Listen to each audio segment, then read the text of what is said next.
Something about the world ain't right. The darkness lives in plain sight. In the ether, adjust your eyes.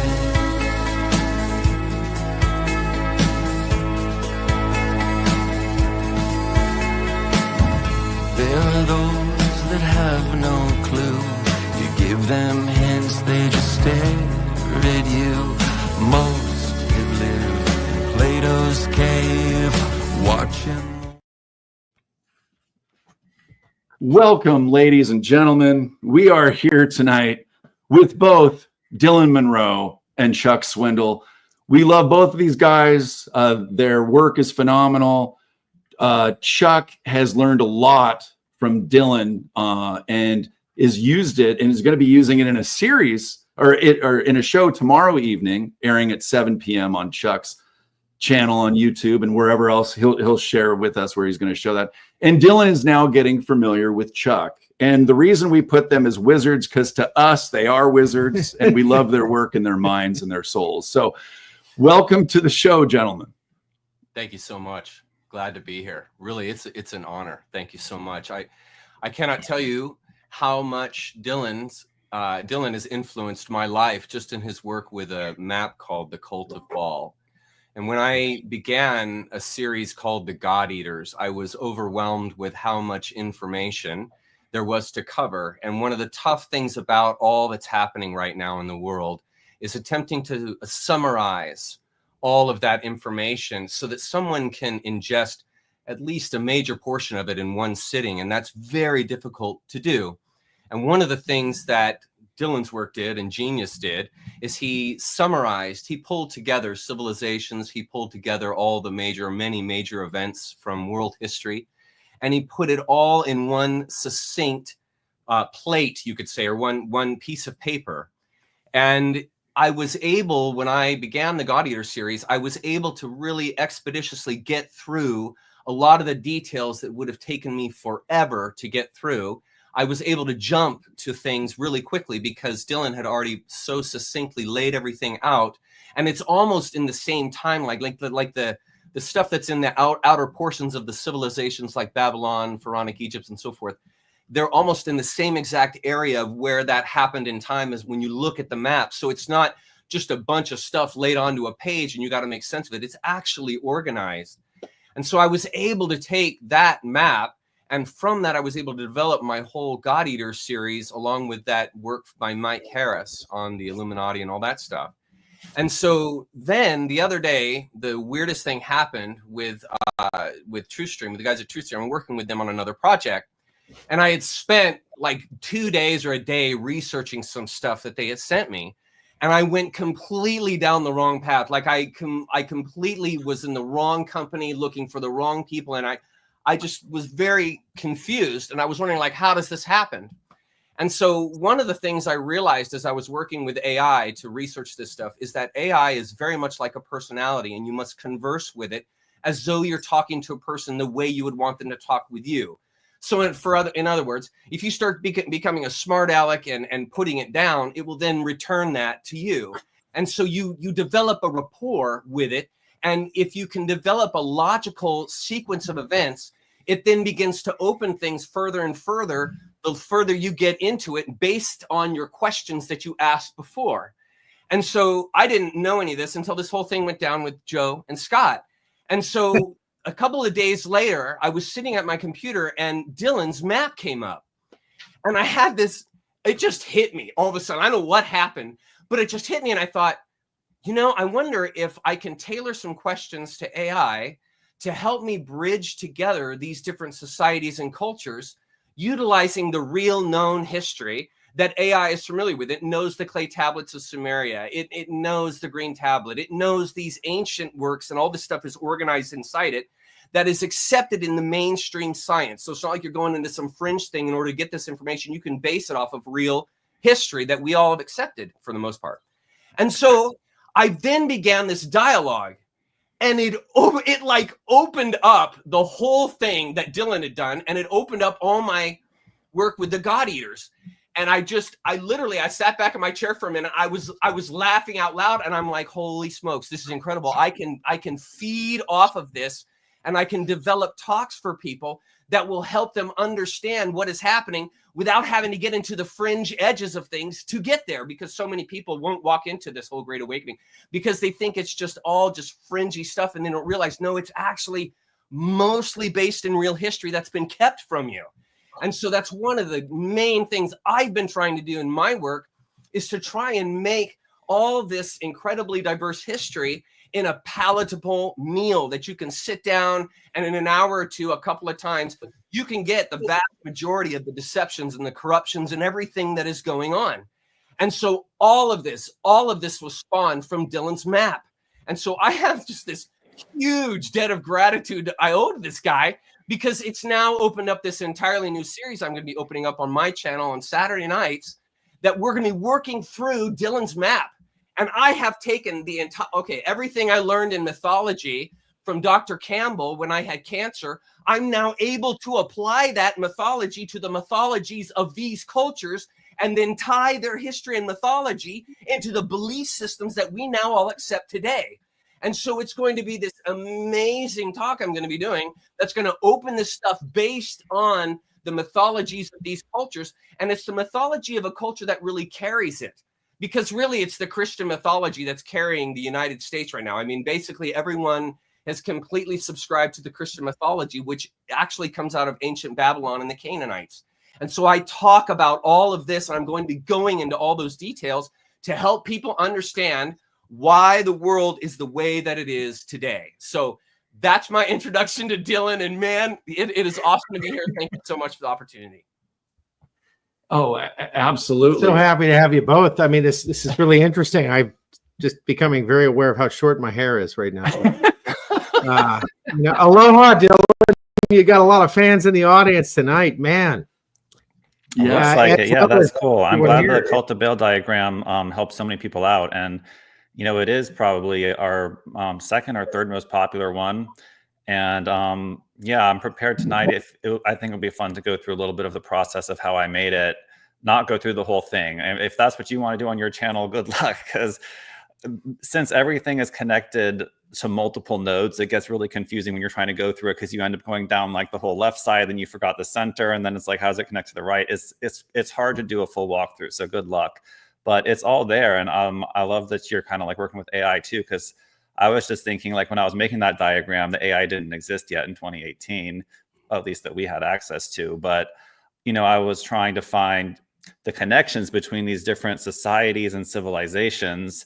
And, I ended up doing my own research. But now you could just go into AI and say, what's the connection between Vatican and Switzerland, or, Switzerland and the Jesuits, or Freemasons and the Illuminati? It's like you could just ask AI these things and see what it spits out.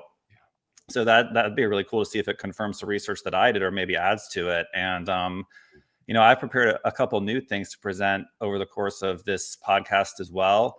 One of them being this poster you see behind me, which is the new CIA New World Order timeline that we can talk about later. And just even last night, I know when we talked last week with me, Joe, and Scott, I was saying maybe I'll have some new diagrams by the time we do a podcast. And the podcast is a week earlier than I expected. And lo and behold, like, I have one new one and a concept for another one, which is I'm calling it the New World Order, or winning the New World Order death list so far. And yeah, we've taken out a lot of like the key Cabal players just in the past 8 years. And I've also added on a 2-kill list of the ones that still need to be officially eliminated. And after I made that list last night, I went back in and asked Grok to do the same thing. I was like, Grok, make a list of prominent New World Order figures that have died in the past 8 years. And lo and behold, Grok's list was almost identical to mine. So I've been saying Grok has been a truther, at least since Grok 2, and Grok 3 is an even stronger truther, I think. And then I even prompted Grok to go in and help me fill out the 2-kill list. And Grok was right on board. So I didn't phrase it exactly like that, because I didn't want Grok to think that I was making my own hit list. But I was like, well, who else would we add to this list if they died? Like, would they be on this list? And yeah, Grok came in with some great suggestions. So we got some AI on the side of the truthers here, which is great. That's awesome. Yeah, Grok can be pretty snarky too, and it's kind of fun. Lots of expletives if you allow it. It's Yeah, kind of I just want to say real quick how this came together. We were supposed to have Alicia Main on tonight, and due to the full moon, she just didn't feel it was something she was up for. So we switched her and Dylan. But when I was thinking about that, after Chuck had told me that he's, introducing Dylan's work to his show tomorrow night, it was just like, we couldn't have even planned this. And, most of the people we have on our show are pretty cool and pretty flexible. I'm like, hey, do you want to do this? And it was a resounding yes. And I think Dylan's still getting more familiar with Chuck's work, but I know he's going to love it as he digs in. So with that being said, I know that Dylan's going to present something, but Chuck, is there any other questions you have for Dylan quite yet, or do you want to let him do some presenting? Because I know that you want to share a little bit about him to your audience. Is there anything else you want to say before he jumps in? Genuinely, I'm curious what he's going to presenting. I am like chomping at the bit, because when he said I'm going to be opening up some of my research on this, I totally want to hear that, and I will develop questions based on what he said. I am very curious about his system and how he goes about what he does, because I have my own way and everybody's got their thing, so I'm curious about his.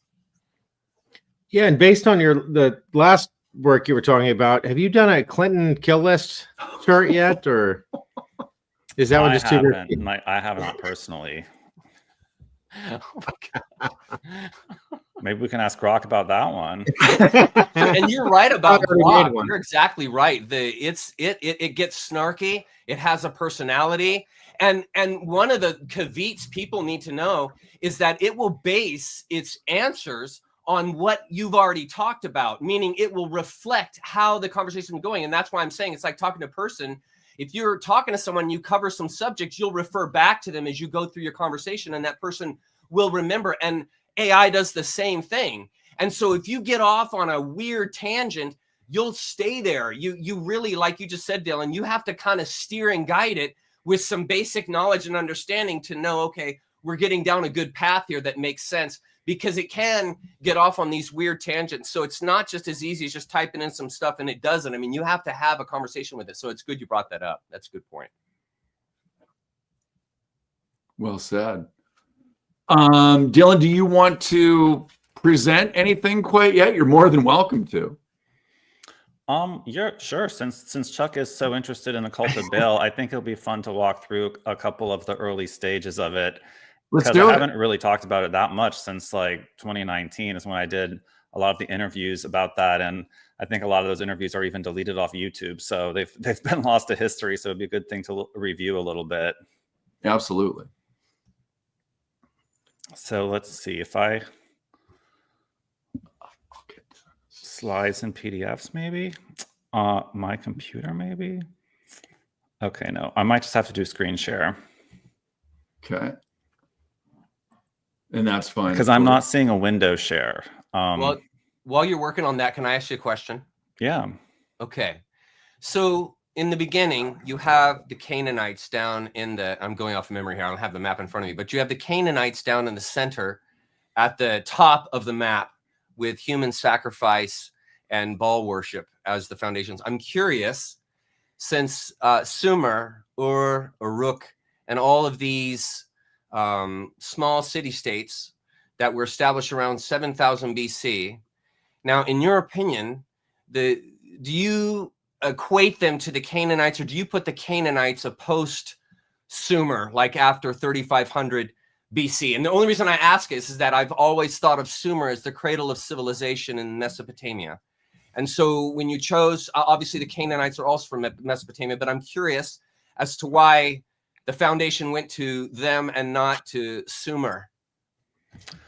So from what I understand, the Canaanite term can be applied to either. And the way the cult of Baal diagram is laid out is there's a lot of information on the right side about the early Canaanites or the Sumerians, and on the left side about the later Canaanites or the Phoenicians. Okay. So you would term those different time periods. I guess, I mean, I'm not sure officially, what historians have said Canaanite refers to specifically, but that I saw that at some point, that someone described it as early Canaanites, Sumerians, later Canaanites, Phoenicians, and that kind of made sense. Maybe what we want to say these words mean, or who to call what, is kind of subjective, I think. But that sort of description made sense to me. Yeah, because I mean, and I agree with it. I'm not questioning it. I'm totally agreeing with it. I was just curious your thoughts about it. And obviously, the Phoenicians who came out of the Canaanites, yeah, they would obviously be after. They would be post. So just curious about that. Thank you. That really makes sense. Thank you. Yeah. So can you guys see my screen share, my window share? There it is. There you go. The whole Cult of Baal diagram started as this little pencil scribble. And of course, I had already done the Q web, and the whole idea of the Cult of Baal diagram was to make sense of the early two portions of the Q web, which was antiquity and like the medieval Renaissance period, leading up to like, so the whole Cult of Baal is kind of like the preamble to the Q web, because it's like a deep dive into that earlier portion of history that was a lot of stuff that I was really unfamiliar with when I made the Q web, because the Q web was mainly focused on the 20th century and CIA declassified operations. But the question on the Q web became, well, where did the CIA come from? And then I subsequently discovered the Jesuits, which I hadn't even heard of before I made the Q web. And so I was trying to sort out this information and also get to the root of why we have satanic elites. Like, where did this belief system come from? And so that led me back to Canaanites, Baal, and human sacrifice. And so this was the first pencil sketch of sort of like a general of the information I wanted to lay out. And then this one was the first digitization of it, which you can actually find this online. It's because I have a web page for the Cult of Baal and the Sephiroth map, which was the first version of the Cult of Baal. And I post some of these early versions on that page. And so people have taken these versions, these old versions, and start selling them or sharing them as memes, like they're something different. But just so everyone knows, if you see this floating around, this was actually a preliminary version of the Sephiroth map, which is a preliminary version of the Cult of Baal map. And so at this point was when I first started seeing that it was starting to take the shape of similar to the Tree of Life or the Sephiroth, which then I sort of forced the information into that shape. So, it didn't start off as an idea of putting the information into that shape, which is sort of like a reference to the information itself, because Cabal is a big part of these people's belief system. But it was at this early stage, when it was still sort of like a word chart, more like the Q web, that I started seeing that it might be possible to squeeze this information into the Tree of Life shape. And so this is the next version of it, or one of the next versions. There was a few different layouts. This one's obviously like poking out the bottom a little bit more than what it was in the end. And then this is also a version of the original Sephiroth map, which was only Canaanites was kind of like a pre-mention on here. It wasn't like a full node yet. It was like really starting with the pharaohs. And a lot of this was also inspired by the YouTube channel Chatsafras, run by Sean Ross, who is sort of like a vagabond that goes around Europe and especially Switzerland, and has one really good video documentary called The Pharaoh Show that was a big part of my initial inspiration for this, and trying to tie like the modern Illuminati back to the pharaohs, and finding this sort of chain of not really chain of command, but a chain of passing down the torch, I guess you would call it, or handing down the crown of, who is the secret society running the world. And so that's like the preliminary version of the Sephiroth map. And then the first version of the Sephiroth map was that color version, the red and black. And ever since I made the red and black version of the Sephiroth map, which was, I think, in like spring 2018, because this came about pretty shortly after the Q web, I knew I wanted to add in more explanation of all the different terms on the central structure. And so that was called the Baal. And so this all happened in 2018. I finished the Q web beginning New Year's Eve into New Year's Day 2018 and released it. And then the Sephiroth map came around a couple of months after that. And it was by the summer, I think June, July, that I really started digging in to finish it. And so I added more nodes. I put the origin at the Canaanites instead of the pharaohs. The pharaohs moved over here. We added in Babylon, which is a really important node to add, obviously. The original Sephiroth map was missing Babylon, so we needed those extra nodes. and it became a how many node is this? It's not the tree of life anymore. It's still the Right. same shape, but there's an extra row of nodes because we just needed it for the information. So it was always supposed to be just a reference to the shape, and Right. and not like a reinterpretation of what Right. the actual meaning of the Sephirot or the tree of life actually is. It's converted into timeline referencing the shape just for artistic value. Yeah. But it was also cool that all those interconnecting lines gave me the space to write in, you know, what connects the Roman to the Vatican and the Khazars to the Vatican and all these different things. Some of the connections were a little bit loose, and that's where I would need I would love to have AI step in. Like, what's the relationship between the Khazars and the Vatican? I had only found one reference, Saint Cyril. I'm not even sure if that's the final one on the final diagram, but There's more. There's more, I'm sure. There's more. But then see, these early versions, I actually hand wrote in a lot of this information. As you see here, there's a lot of like handwriting on this, and so this isn't even the final one. It ended up being completely filled with handwritten stuff. It's brilliant you've kept that, man. That's brilliant you've kept that. I don't keep my notes like that. I have stuff like that, but I don't keep it like you have, and that's really smart of you to do that. That's awesome. Well, I like, one of my favorite things in the process of making these diagrams is to do screenshots along the way.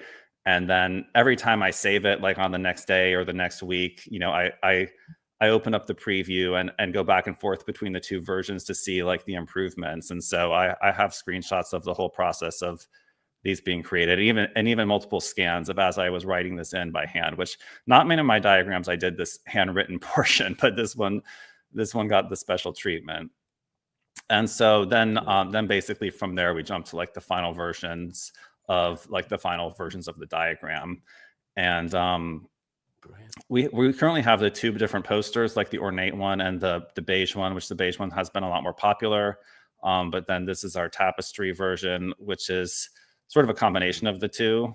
And I always wanted to add in this scroll work in the background. Like it was supposed to be a little more visually stimulating than just like the beige version. But so I'm like, I think that the tapestry version now is sort of like the final form of this diagram. If I print the posters again, it'll probably be this coloration. But this one we still have in stock, and it's on sale, just so everyone knows. I'm not trying to be a salesman here. So if you're interested. And one other thing I got to mention, which I hate to say this, but let's see, how do I end the screen share? Oh, there we go. Nice. Is the Cult of Baal it was never a free download. The Sephirot map's basically free because it's been a JPEG on my site, but the Cult of Baal was meant to be like a paid download or like a purchase poster. And people share it around on Twitter all the time. But Joe and Scott know I've had really serious problems with plagiarism in the past couple of years. All my diagrams are Amazon now, being sold by generic, and I'm trying to figure out what to do about it still. But yeah, like I'm fine with people doing a video talking about it or whatever, but like I would prefer people didn't share like the high res PDFs. And I mean, you can probably find them online anyway, but like I just had to increase my anti-piracy measures a lot over the past year. And so a lot of my downloads, like actually just last week, it's funny we're talking about Cult of Baal because I just published a new version of the diagram, which doesn't really have any new information, but I like embedded my signature and like my little trademarks and all these little nooks and crannies of it so that if people do share it illegally, at least I'm getting a little free promotion. So just had to add in that one little last caveat because I've been very open. Like you guys know, I've been very open with Deep State Mapping Project from the beginning, a little bit too open. And now people are just really taking advantage of it and selling it on Amazon and selling the free versions, which are all 8.5 by 11, blown up as posters and like huge tapestries and stuff. And I'm sure the resolution is shit. And so people buy these products on Amazon and they're not even happy with the result. And so, yeah, it's unfortunate. Like I wish I could just give everything out for free at the highest resolution possible. Yeah. Is there a place I can send people? Because people are going to want to get a copy of it when I show my video tomorrow. I want to make you an affiliate. And we do have an affiliate program I'll mention. And then our affiliates get 20% commission. So we'll get you your own affiliate link. And then anyone that clicks that link, you'll get 20% commission on it. Oh, thank you. But I don't want it. I want all the money to go to you. Okay, I don't want any money. I want it to go to you. You did it. Then you can just share the link to either the page, the information page, or the actual poster. Good. Okay, will do. I'll make sure and do that for sure. Absolutely. Can we share anything now, Dylan, so people can see it right now? Because we've never wanted to get an affiliate code either, because we just want him to, because we know he's a starving artist, if you will. Like, it's not easy, and he deserves every penny, I think. Every penny. I think we all agree with that. So. Every penny. Yeah. I'll drop a link in the description I'll probably put a link to the main Cult of Baal information page, and then they can see all the information about it. And from that page, it has the products listed on that page as well. So that'd probably be the best one to share. Right. And then what website, because I could put that down below too. What's your best website for everything? Is that your link tree? Well, do you want to share? I have the information page is on my personal website, which is more about just information, and then like that links to the product pages. So I'll pull up your website in the chat here. I'll pop the link in the chat here, and you can repost it if you want. Okay. But if anyone wants to know, is deepstatemappingproject.com if there's a problem with the link sharing here. So I'll copy this right now. There you go. And I think it would be good for people to see, feel free to pull up your actual website too, so they can see it, so they know exactly what the real one is. I mean, since we have the time right now. Actually, I'll pull up the information page. I mean, we just kind of went through the history just now, but the information page, it's always great when I have an information page for my different diagrams, because it's kind of like a little time capsule of the whole process. Okay. Add that. And Chuck, that's in the private chat for you as well. Chuck, and if you want to retweet the post, that way your audience can see that this is live on your X page if you want. I don't know if you were able to do that. Okay, here we go. Yeah, and the way my websites are set up is Deep State Mapping Project is the main store. And then before that, I had DylanLewisMonroe.com, which is more of my portfolio website that has some of the information pages about Deep State Mapping Project. And then I know this gets confusing, but we have a third site that's like a free Weebly site that's just the information about Deep State Mapping Project. So the diagram information pages are split between my portfolio site and the DSMP information site, but they're all linked together. So if you're just clicking around, you might not even realize that they're like 3 different domains. But it's because of this process of being banned on Shopify and having my whole website deleted at least once, that we kind of have like backups, so that if they delete the store, we still have the free information available. And yeah, it seems like they're more apt to delete the store because they don't like me having an income to like actually make this into a lifestyle here. But this is a Cult of Baal page, and like there's a decent resolution free version here that I offer, and then those are all the posters. That's some great writing on that piece you just jumped by. There's that right there. That's actually some good writing in there. I've actually used some of that in some of my work. That it's worth it to read that. Yeah, that's important. The philosophy of the ancient death cult, which is the reverse side of the flyer version of the Cult of Baal. Had to do like a nice description of the diagram there. And those are all the different posters. And actually, this is a newer thing, is we have the Cult of Baal packet, which, I've done several other diagrams that sort of spin off various subject matters on the Cult of Baal: Octagon Group, Protocols of Zion, Deity Chart, Jesuit Hierarchy, and of course the original Sephiroth map. So this is a sort of a folder packet deal where you get all of them in a packet, and the mini poster that's exclusive to the packet. But yeah, so you got all the products linked there, and then there's just more kind of like little zoom ins, and there's the original full handwritten version. Wow. And then like I developed all these little icons and sort of to make it look like a etching technique that I just did with pen. I drew all the little putti, which is cherubim. Wow.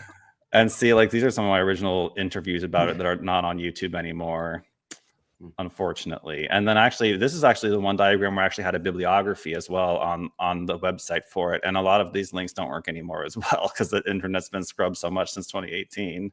And there's that original Pharaoh show by Sean Ross. So yeah, that's pretty much the Cult of Baal's page. There's a few other little references down there, but it's all out there. And a lot of the information on the Cult of Baal, like I was inspired and did research on YouTube at the time. There's some videos about Baal himself, which was linked there. And That video about the Pharaoh show from Sean Ross. And of course, I double check. Like when I hear something on just a YouTube video, I try to find a few other references to make sure it's not just one person's opinion.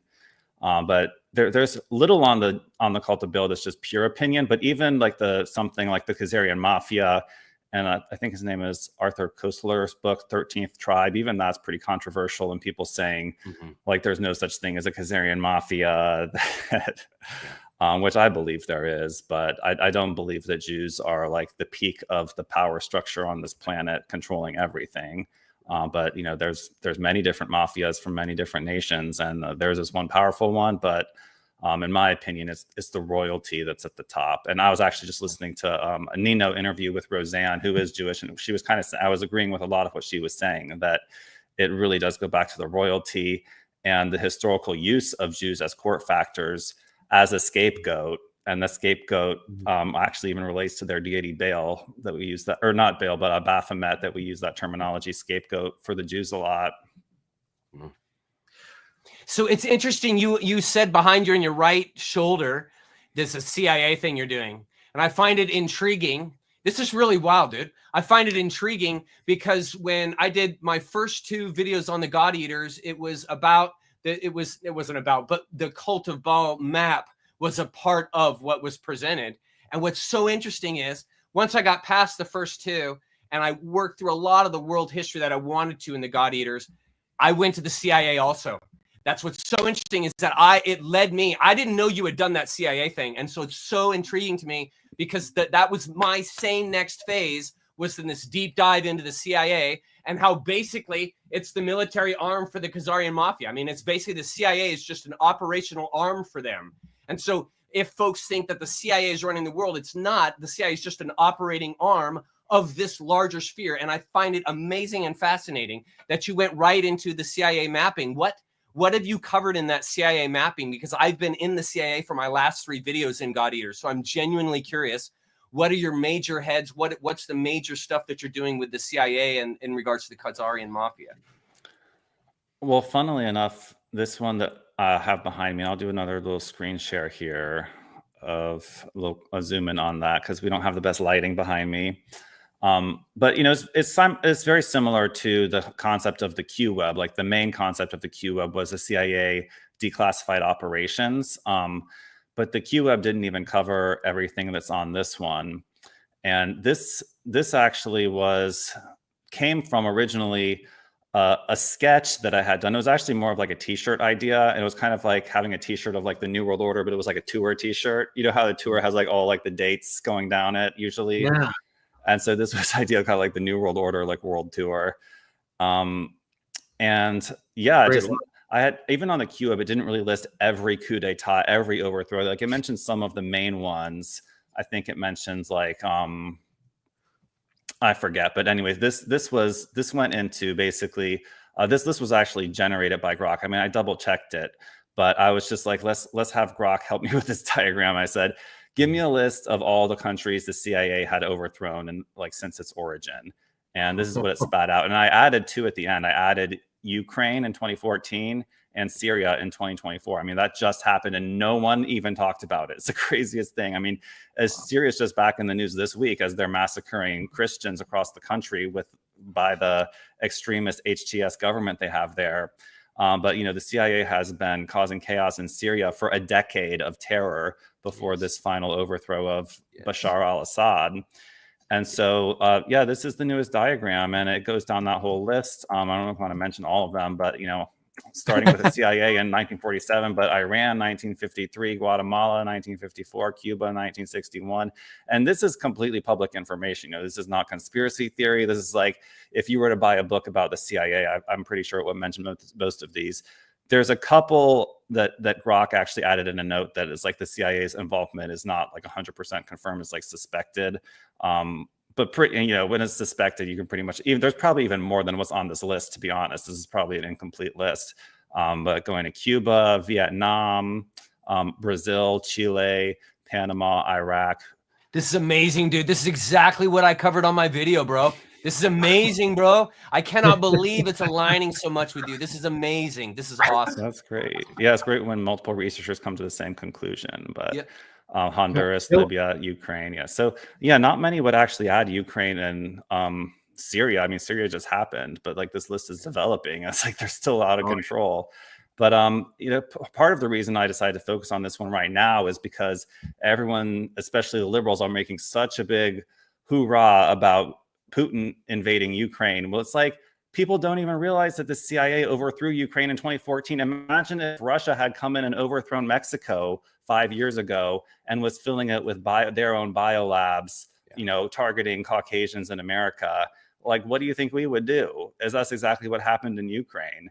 And so, I mean, yeah, in a way, I'm on Russia's side in this. I mean, I support both of the people of both those countries. I don't, neither. I mean, I think that support the Ukraine government less, but primarily I'm on the side of the people. And, from what I've heard, Ukraine has been shelling those people in the eastern regions for a long time before this happened. I mean, Vladimir Putin said they were committing genocide. I'm not sure if that's an exaggeration or not. I'm not on the ground to know.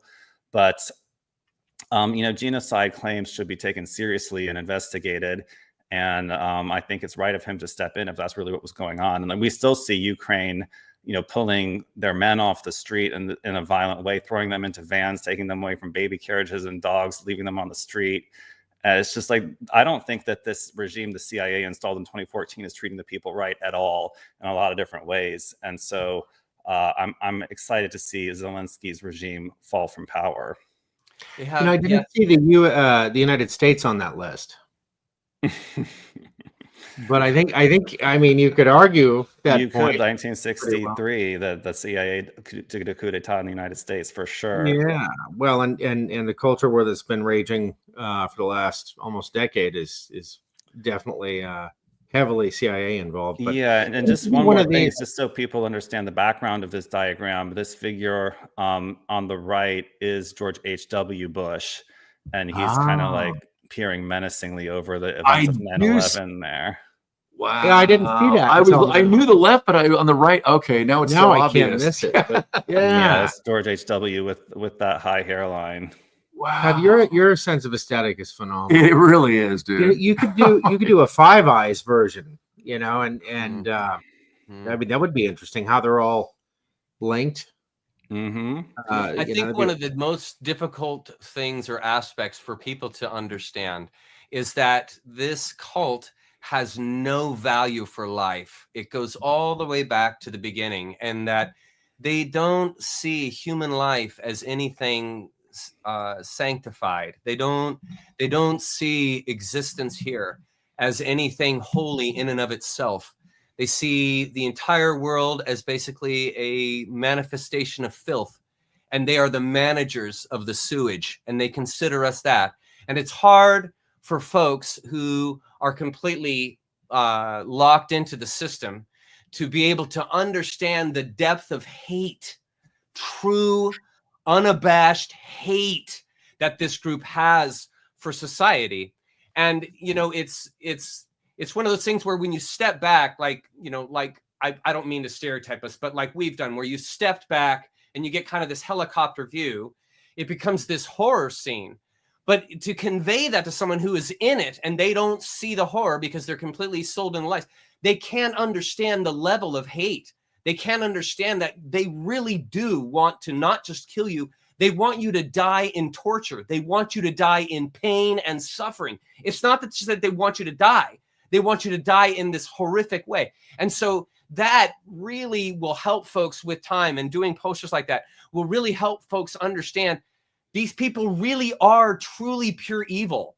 They don't have any humanity in them. They're not even really human. You wouldn't even call them that. They don't have any human heart. It's just pure hate.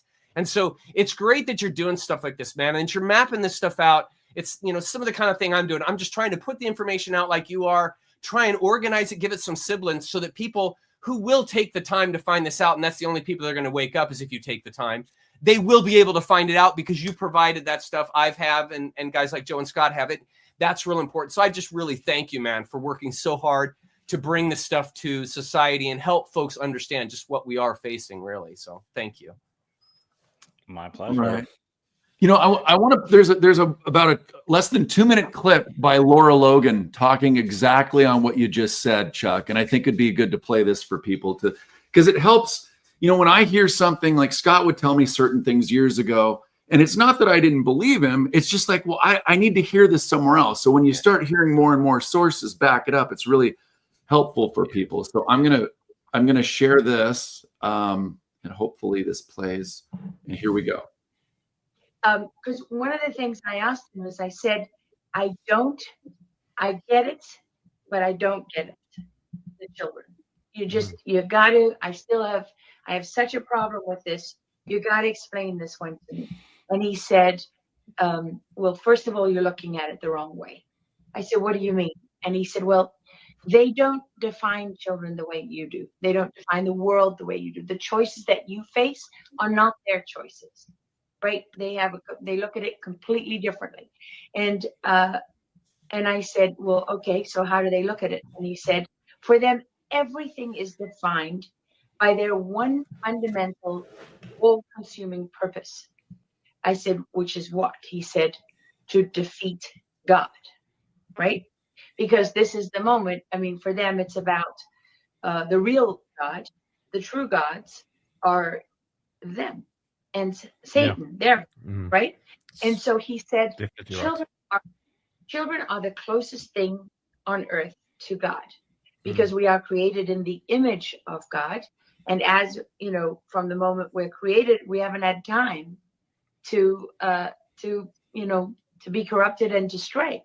So for them, the younger you are, the closer you are to God, the more pain they can inflict on God. So the more you can make a baby or a small child suffer, the greater your victory over God. And that is the only consideration for them. Outside of that doesn't exist.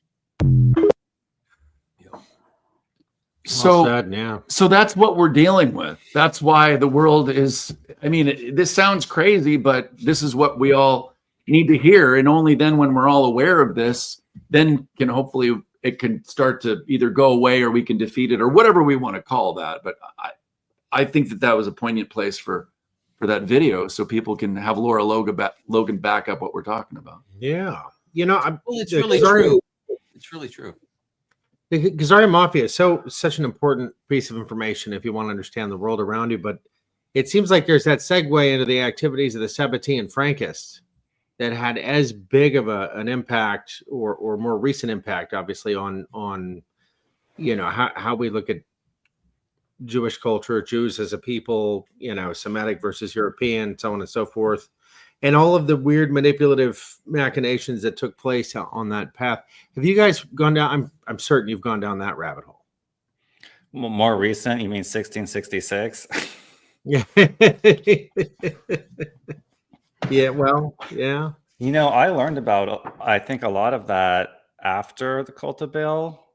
I did too. I'll have to look on here for a minute to see if the Sabbatian Frankists is on there. But that term and the whole story about Sabbati Zevi and Jacob Frank, I think I learned about that after I made the cult of Baal diagram. I might have gone back and updated that section. I'll have to see. And this might be an older print that I'm looking at. But I think that what I was just hearing Roseanne talk about on, she kept mentioning, like, these are not like the Jews. These are specific Jewish cults. And people get really lost in the woods there. Like, I mean, because I don't think, even within Christianity, there's so many different denominations, but then there are like more extremist little like cults here and there, kind of like what happened in Waco. And it's the same thing for all these different religions. And there's also secret societies within them. And, apparently, like, even though we didn't learn anything about it, those Sabbatian Frankists became quite a powerful little cult there for a minute. And that is like this like ultra satanic variant of, they still call themselves Jews, but they're basically Satanists. And, same with these royals who claim to be Catholics, that, it's really Satanists at the top running this. And you can't pin it on any one religious denomination other than that one. Call it what it is, Satanism. That's everybody very wants true, an easy Dylan. answer. Yeah, everybody wants an easy answer for this. It's just so hard to find one. There isn't one. It's a very, very complex. And your work is such a good example of how complex it can be. Because, I mean, it's an abbreviation in and of itself. as detailed as it is. I mean, it's why you have so many different pieces. Massive abbreviation.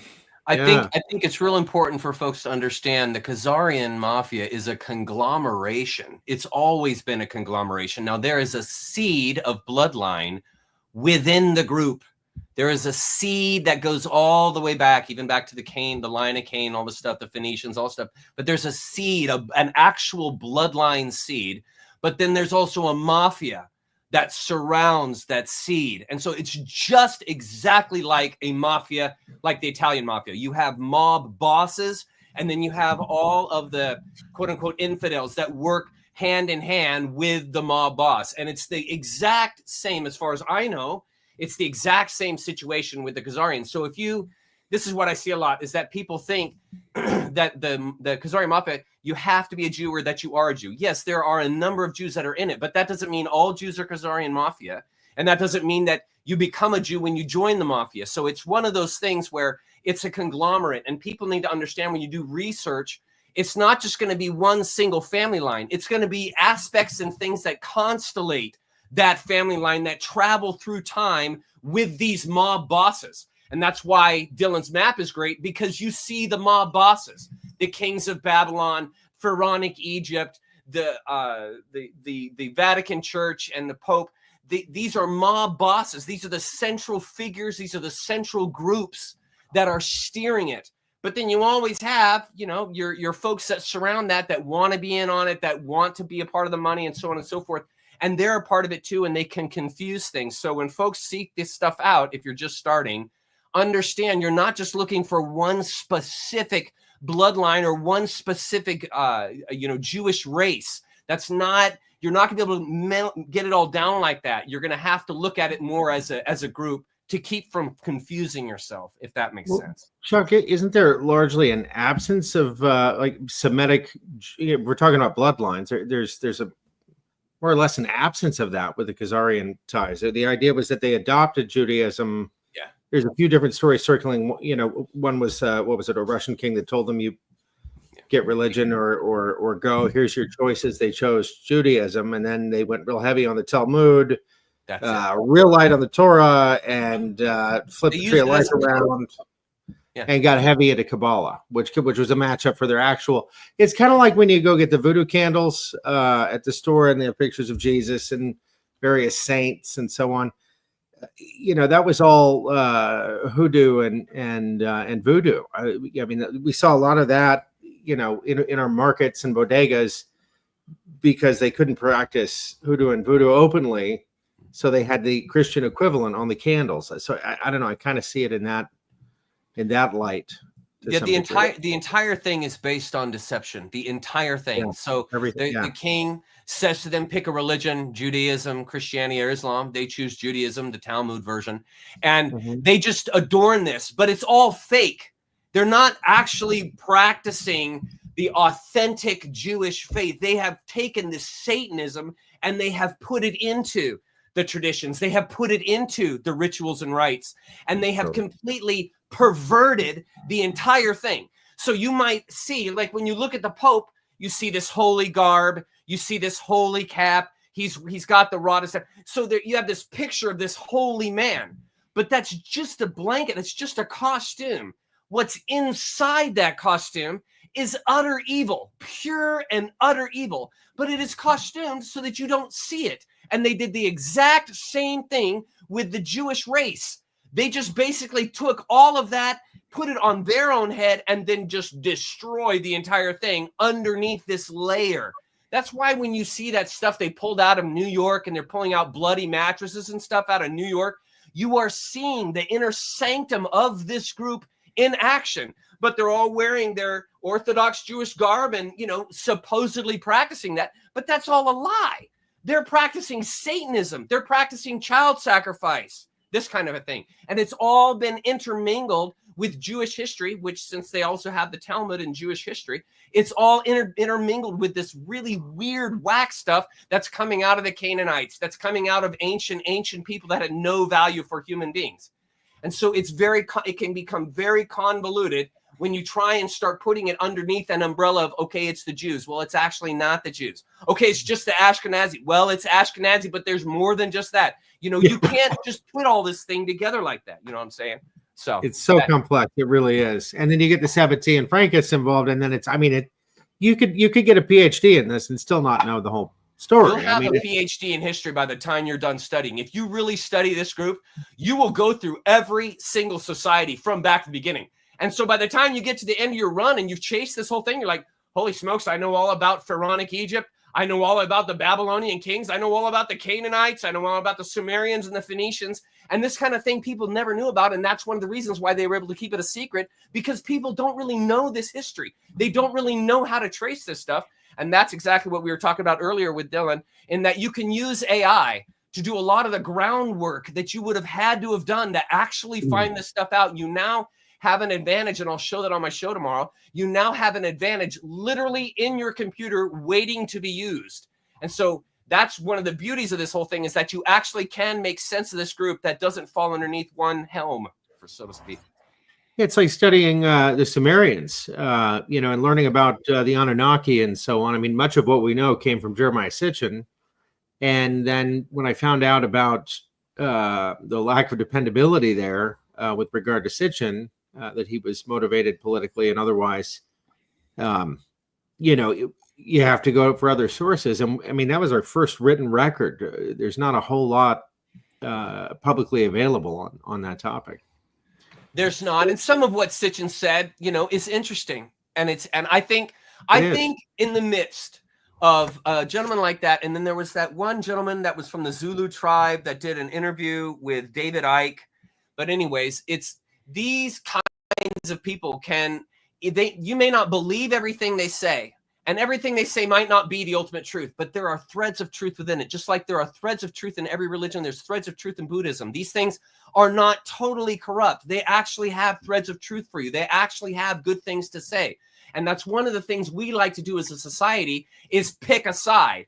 And so you end up being very polarized, and you can't balance, kind of be in the gray area and say, you know what, some of the stuff that he's saying is actually really good information, and some of the stuff I'm getting over here is good, but not all of it. And everyone has to do their due diligence, and they have to figure out which portions of what, you know, these individuals are saying is actually really a thread of truth, and which is just totally out there. And that just takes time and exposing yourself to the stuff and doing the research, doing the work of watching long videos, reading long books, and looking at long papers in order to decipher for yourself to know where the truth lies. That's what I found for me personally.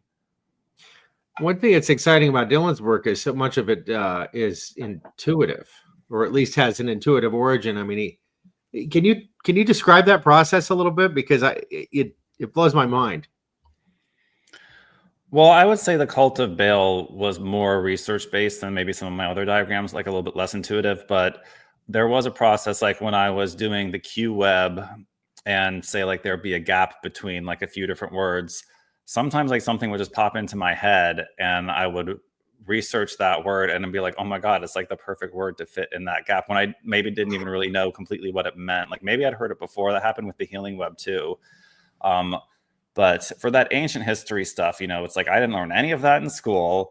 And even just the timeline of like, you know, prehistory and antiquity was all mumbled up in my mind. And so I really did those diagrams to sort it out for myself and understand like the timeline of human history a lot better. And, you know, we've had in my house this old poster that's like a lamination of like the rise and fall of civilizations, where, you know, you see a big bubble of like Romans and then, or Greeks, Romans, and going all the way back. And that kind of thing just really fascinates me, because there's so much history that we're not taught. I mean, in my education, which I received a very good education in America, you know, private school and everything, like I remember learning about World War II and the slavery, like the Civil War, and that's about it. And like, I'm surprised they didn't teach us anything about all these different countries America overthrew, like ever since World War II, because that's really a lot more relevant today. I mean, World War II is relevant as well, but we weren't even taught a balanced opinion of that. You know, there's a lot of World War II history revisionists these days, and people even having different opinions of the Nazis and Hitler, which I'm not sure if I'm going to put myself in any category on that one quite yet. But other truthers have dove full into that, and they're like, yeah, Hitler was a great guy. I'm just like, I don't know, but Well, they don't even teach civics anymore in public education anyway, and that's a shame. And it's clearly deliberate. You know, if you don't understand how your government works, if you don't know what your rights are, you don't have any. It's pretty critical that that everyone learns that. But somehow the corruption got into the Well, education. it's important. It's important to keep a society dumb. It's important because if a society is ignorant, they're very easy to manage. They're very easy to put fright into and terrorize because they don't know anything. They're ignorant. And if you've got a society that is basically feeding off of the news networks, the general news networks, I mean, what do they know? I mean, literally, they know nothing. And so they can just toy with these people that don't know anything. It's interesting. Way back, this was 20 years ago when I was raising my kids and they were in elementary school. I remember when I was taught, this was 20 years ago, and I was talking to the elementary school teacher because one of my kids was struggling in a class. And she said, well, they're struggling the test, but they can always just come back and retake the test. And I said, what? And they said, oh yeah, if they ever fail a test, they don't do well on a test, they can just come back after school, retake the test, and then they can keep retaking it until they get a passing grade. And I said, so you're telling me if they can't pass a basic civics test, you're going to allow them to take it 3 or 4 times until they get a passing grade? And she said, yes, it's a no-fail policy. And I thought to myself, man, that is a real disservice to kids, because one of the things that kept me going as a kid, because I was a terrible student, was if I failed a class, I got to take 6th grade again. I got to take 5th grade again. And I saw that happen to kids. And as a kid, you're like, I don't ever want that to happen. Like, that'd be the worst thing in the world, another year of elementary school, right? And so I remember that was an awesome way to motivate me. And I promise you, I would not have been studying if I knew I could just take it again and again and again and again until I pass it. And you just memorize the questions and you learn nothing. And now you can see why they've been doing that, because these people don't know anything. They won't be able to argue any point. They don't even know what a Canaanite is. They don't even know their own history and why everyone is tied into mythologies. They don't know anything about the mythological way and how this affects people. And so it's just, it's amazing. And I can only imagine by now, 20 years later, what the education system is like now. I mean, it must be absolutely nuts what's going on. Well, at least now, I guess we're getting rid of the Department of Education, which is a really good thing. Theoretically, anyway. A little competition. There'll be good states and bad states, and we'll hear about it. Where before it was, the disintegration of the. You just look at the stats where kids are at right now. The literacy rates are super low. We spend more on education than just about anybody, and it's all mind control. COVID was a great example of that, but. And that's why they were able to get away with COVID. That's why they were because people believed the science when they said, if you stay 6 feet from someone, you're good. And they believed that their immune system wasn't good enough to fight an infectious disease. And the reason why people believe that is because they don't know science. They don't know basic biology. They don't know that, look, when you put a thing on your face, a mask on your face, you're breathing more carbon dioxide and you're breathing less oxygen. That completely compromises your immune system and makes you get sicker. And people did not have the common sense to know this. And I saw, I'm not making this up, I was actually shopping. I would see and run into people. I would have people come up to me and berate me because I wasn't wearing a face diaper. And it's like, this is madness, these people. This is madness that this is happening. And it all comes back to this kind of thing. You take a test till you pass. You just keep repeating until you get it right, and you just never learn anything. So that's why they can do this stuff to a society like this, because people don't know any better. And it's sad. Didn't they used to blame it on evil spirits and that kind of thing? It's harder to sell that now. Otherwise, they probably would have gone with evil spirits, or when we still observe all these funny rituals that we don't understand. Like when someone sneezes, you say "bless you," but it's my understanding that originally a sneeze was a gateway for a demon or something to get in, and so a blessing would prevent that from happening, I guess. Good point. Yeah. I did want to bring up something that this just popped up when I was searching for something, and it's what Dylan was talking about. So I'm not even going to pull it up on X. This is on just basic mainstream search. So this is here we go. You just type in Elon Musk Hitler, This happened 10 hours ago. Deeply disturbing. Musk's post, Hitler didn't murder millions. So this is on MSN. I'm not going to play the whole thing, but there it is. Billionaire Elon Musk, who has been cutting thousands of federal workers as the head of Department of Government Efficiency, on Thursday reposted a message on X saying Hitler didn't murder millions of people. Public sector employees did. So anyway, so that's starting to show up. I had not seen that till just now. The timing on that's really unfortunate, Elon, but he does have a point. Wow. Yeah, I Elon mean, did first do that Hitler salute on Inauguration Day, so it's gonna the Roman salute. Yeah. Roman salute. Yeah, exactly. Well, I mean, maybe it was an intentional reference. Like, I'm not sure what he's saying about it now, but Kanye is definitely on Team Hitler. we're all benefiting so much from that autism. Can we just cut the guy some slack when it comes to this sort of thing? I'm actually waiting for my swastika t-shirt in the mail from Yeezy.com that I ordered on the night of the Super Bowl. So we'll see if he's able to fulfill the order. Oh, wow. Wow. Sweet. Just to wear around the house. It's a fashion for the fashion archive. Yeah, who doesn't have Nazi pajamas? I mean, Well, just so people know, the swastika was hijacked as well. Oh, 100%. Right? That comes out of Eastern systems. Beautiful symbol. Hinduism. Yeah, there's actually a lot of symbols like that in Hinduism, and it's a beautiful. This is what they do, folks. This is what they do. They pervert everything. They'll take anything that's holy, anything that's nice, anything that's human, anything, and they will twist it and turn it into something malicious and disgusting. It's what they do with everything. And we're seeing, I'm not going to name any other examples because it's probably a little bit too soon. But you can see this. It's not something that you have to pry open to find. You can see this everywhere. And I've said this many times before, it's systematic. And until you allow yourself to see it, you simply won't see it because you're completely programmed. You have to allow yourself to see these different opinions. And I think it was great that Dylan brought this up earlier, in that all that's happening in regards to this Hitler situation, and they're taking his speeches that he gave and they're translating it into English so that you can actually hear what he's saying in these speeches. And what you find out is that it's nothing like what they have portrayed and pictured in the news media. Nothing. He's saying nothing of what they were saying before. And they're doing the same thing with Elon Musk and these other figures, is they're positioning them into situations that are perverted from what was intended. And it's the same thing that they've done. And why wouldn't they have done it also with the entire history of Europe? Why would they not have completely twisted that into a story so that it would promote their own interests, which we are seeing playing out now, even in the leadership of this country at this time? In that there is a severe bias for a certain country that is in the Middle East.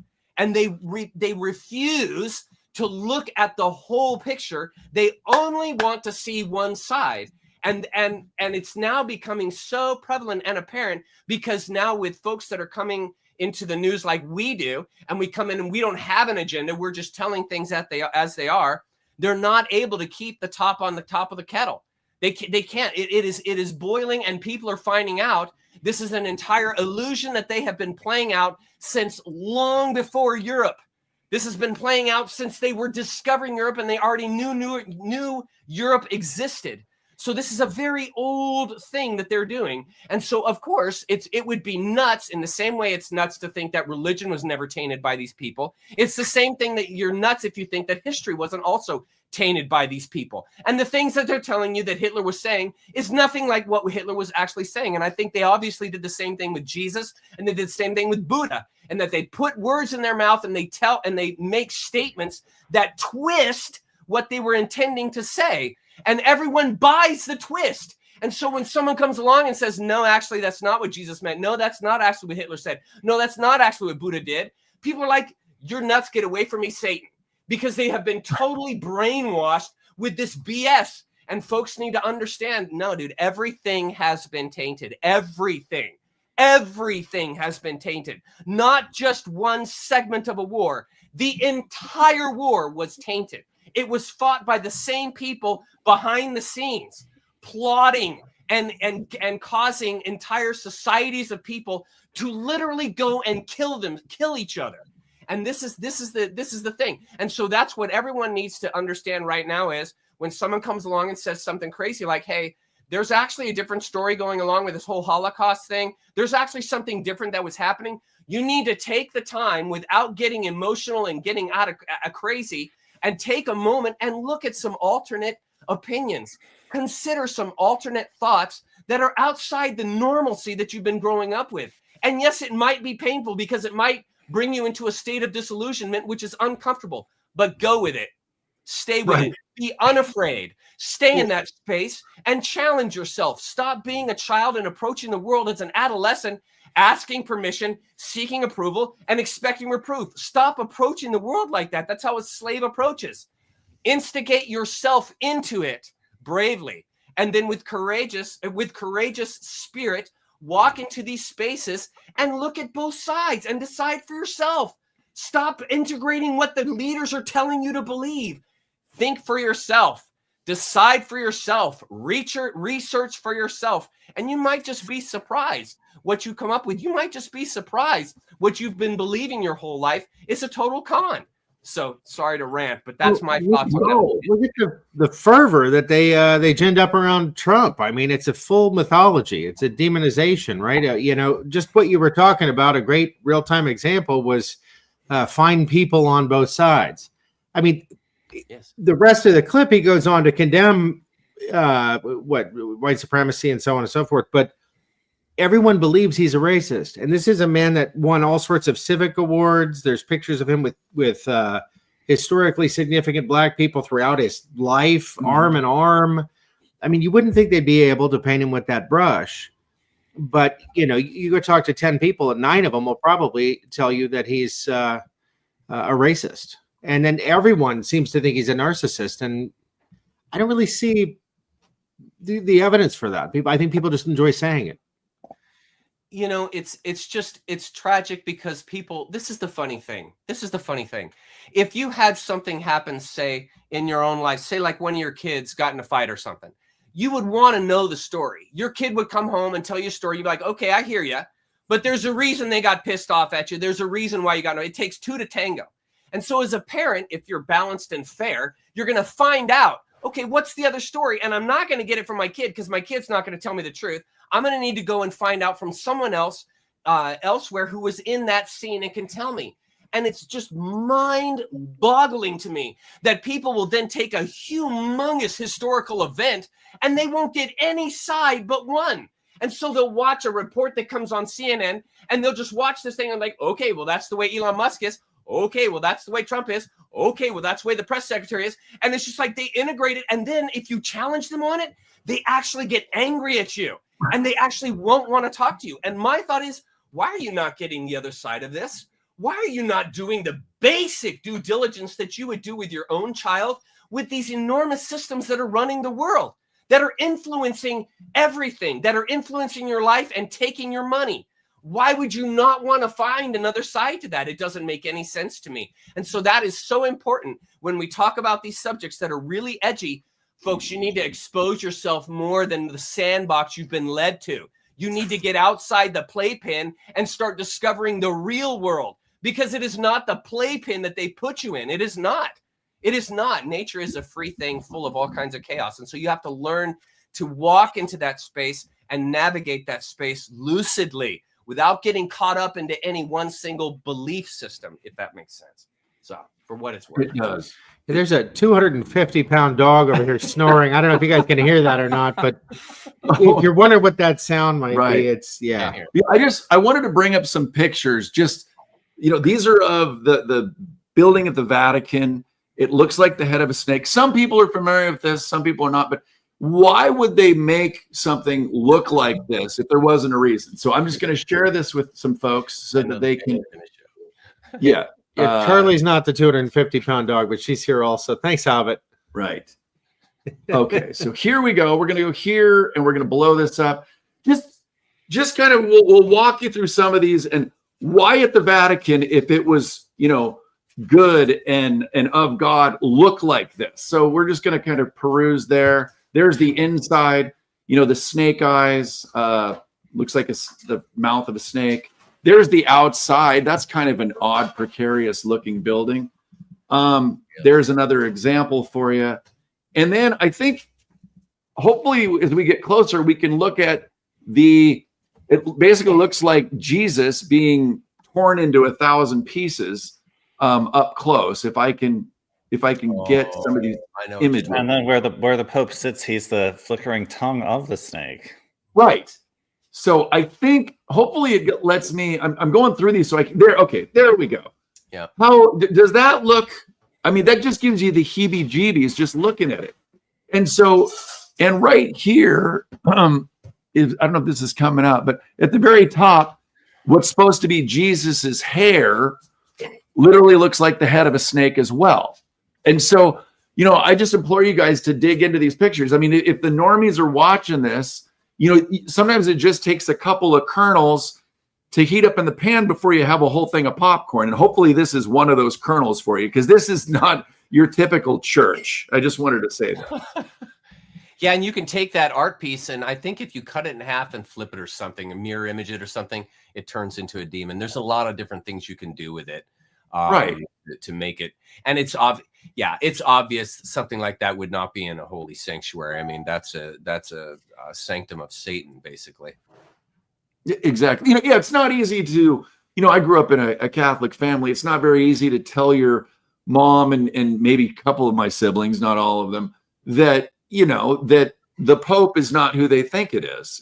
Because that's something that, my parents would, when the new Pope came into play, there was an excitement. It was just part of the culture of being an Italian Catholic family. I have 5 siblings, that's just the normal thing. So yeah, I've been a little bit of a black sheep, but they're starting to see, they're starting to listen, they're starting to, understand a lot of this stuff. So, and we got you guys for probably somewhere around another half hour-ish or so, give or take. But is there anything that you guys want to go into that we haven't yet? Because I love the excitement and enthusiasm that our audience, and when Dylan airs this, his audience, and I think Chuck's audience is already familiar with the passion of Chuck. I'm sorry, I get carried away. I'm sorry. No, don't apologize. It's wonderful. This is what people need to experience, like you, because someone. And okay, let me ask Dylan. Someone asked this of Dylan earlier. What really inspired you to want to make your maps? Was there something specific, or? Well, really, Trump getting into office was what began the Deep State Mapping Project. Like this whole art installation that's all sort of one thing began the day of Trump's first inauguration. And I'd always been interested in conspiracies. I had a conspiracy Facebook group back probably like 2008 or like a long time ago. So I dabbled in becoming like a conspiracy influencer during probably the Bush era, but then like the Obama era started, and the one 9/11 whistleblower died on an airplane, and that kind of freaked me out. And then the airplane crashed next to my office in the East River in New York, or the Hudson River. And I deleted the Facebook group, left, and was sort of like back on off the radar of conspiracies until Trump got in. And when Trump got in and once he was inaugurated, I was like, this is the chance. So, and I thought like he needed backup. He needed civilian support to educate people on all the crimes of the CIA and the deep state over the years. And, he had already been talking about the deep state, which was right up my alley. He had been on InfoWars, which, I've gone through phases of InfoWars. I don't even believe it's the original Alex Jones right now. He looks completely different. But that's besides the point. The fact that a presidential candidate even went on InfoWars was like historic beyond belief, at least in my book. Didn't even matter what he said on there. The fact he even showed up, that we had a chance to get disclosure on 9/11, on Big Pharma, on potentially extraterrestrials. I was actually just going back. I found one of the earliest prints I did of the Deep State Mapping Project logo. And on the back of that was sort of like one of my summaries of what this operation is all about. And from the very beginning, for me, it has been about the potential of extraterrestrial disclosure. which comes along with the technologies that they use for flying saucers and anti-gravity, and everything that comes after that, including replicators and light speed and portals and stargates, which just in the past week, we've had major Stargate comms from Trump during the crypto summit and Project Stargate, which is supposedly related to AI, but maybe we actually need AI to figure out Einstein-Rosen bridges and actual warp speed, warp drives, and stargates themselves. So, all of these things are connected. But, my intention in starting the project was to support the mission that he was on in exposing and taking down the deep state. And I wanted to lend my own research and my artistic abilities to that. So it's both, it's simultaneously, it's art for me, but it's also intelligence operation led by a civilian. Beautiful. And just so the viewers know when they watch Chuck tomorrow as well, just give the folks a little bit about your artistic background so that they knew what you were up to prior to this. I think that'd be really helpful for them to understand. Me or Chuck? Yeah. Oh, Dylan. Sorry. Yeah. I was thinking Chuck had an artistic background. I was just no. Well, he may. But I want his viewers to know more about your artistic background. Sorry. Well, so I have been an artist my whole life. I really was into fine art. Did a ton of figure drawing throughout high school, and then went to college, not knowing exactly what I wanted to do. The first year of art college, I went to Parsons, is foundations, and then you have to choose a major. I think I wanted to choose fine art, but my parents forced me to choose something more commercial, and so I chose fashion. So I was a fashion major. But then I had always also really been into computers my whole life and was dabbling in computer art from like the earliest version of Photoshop. Probably it was just like a little kid like playing with it, making stupid little Photoshop images back in the day. And I actually have a letter that I wrote back in the day for school about a story of when my dad got our first computer with Photoshop on it. And I heard about it like when I was on vacation, and I was like so excited to get back and use the computer and make my first computer arts back in probably like 95 or so. And so I'd always been into it. And then from fashion, I worked at a few different brands in New York and went into print design within fashion, and always wanted to do my own t-shirts was kind of like the goal. And so eventually I had enough with fashion after I had worked at Marc Jacobs was like my end goal there beyond having my own brand. And so after that, which was a pretty terrible experience with very competitive Australian supervisor that was cruel. I had multiple of those actually, which biases me a little bit against Australians, but I decided to move back to Ohio and start my own fine art business. And my first one was called Ghost, and I did all these like ghost illustrations. And then the second one, which is more of a higher calling. The Ghost was just kind of like the idea to like fill a gallery. I mean, it's cool art. It's like glow in the dark. And I've listed it all on my website now, actually under the Ghost section, which maybe some would argue is not relevant to Deep State Map Project, shouldn't be there. But I don't like making websites. And so currently like everything I sell is under one website, and maybe one day we'll split it up into multiple websites. But if you want to buy from me, you go to deepstatemappingproject.com. And so it's all there. And then I think Deep State Mapping Project really was like my main calling in life that has helped the Great Awakening a lot. And, I prefer to be doing, it's political art, it's not just art to fill a gallery with fluff or abstract. I want to actually take DSMP in more of a fine art direction from here. Like the main thing we sell is the posters, but my goals for 2025 is to move DSMP into more canvases and multimedia type artworks. It's been a very long time goal of mine to make the Q web as an etching on metal, I think. So it's like something permanent. If there's like an apocalypse, some people will find this.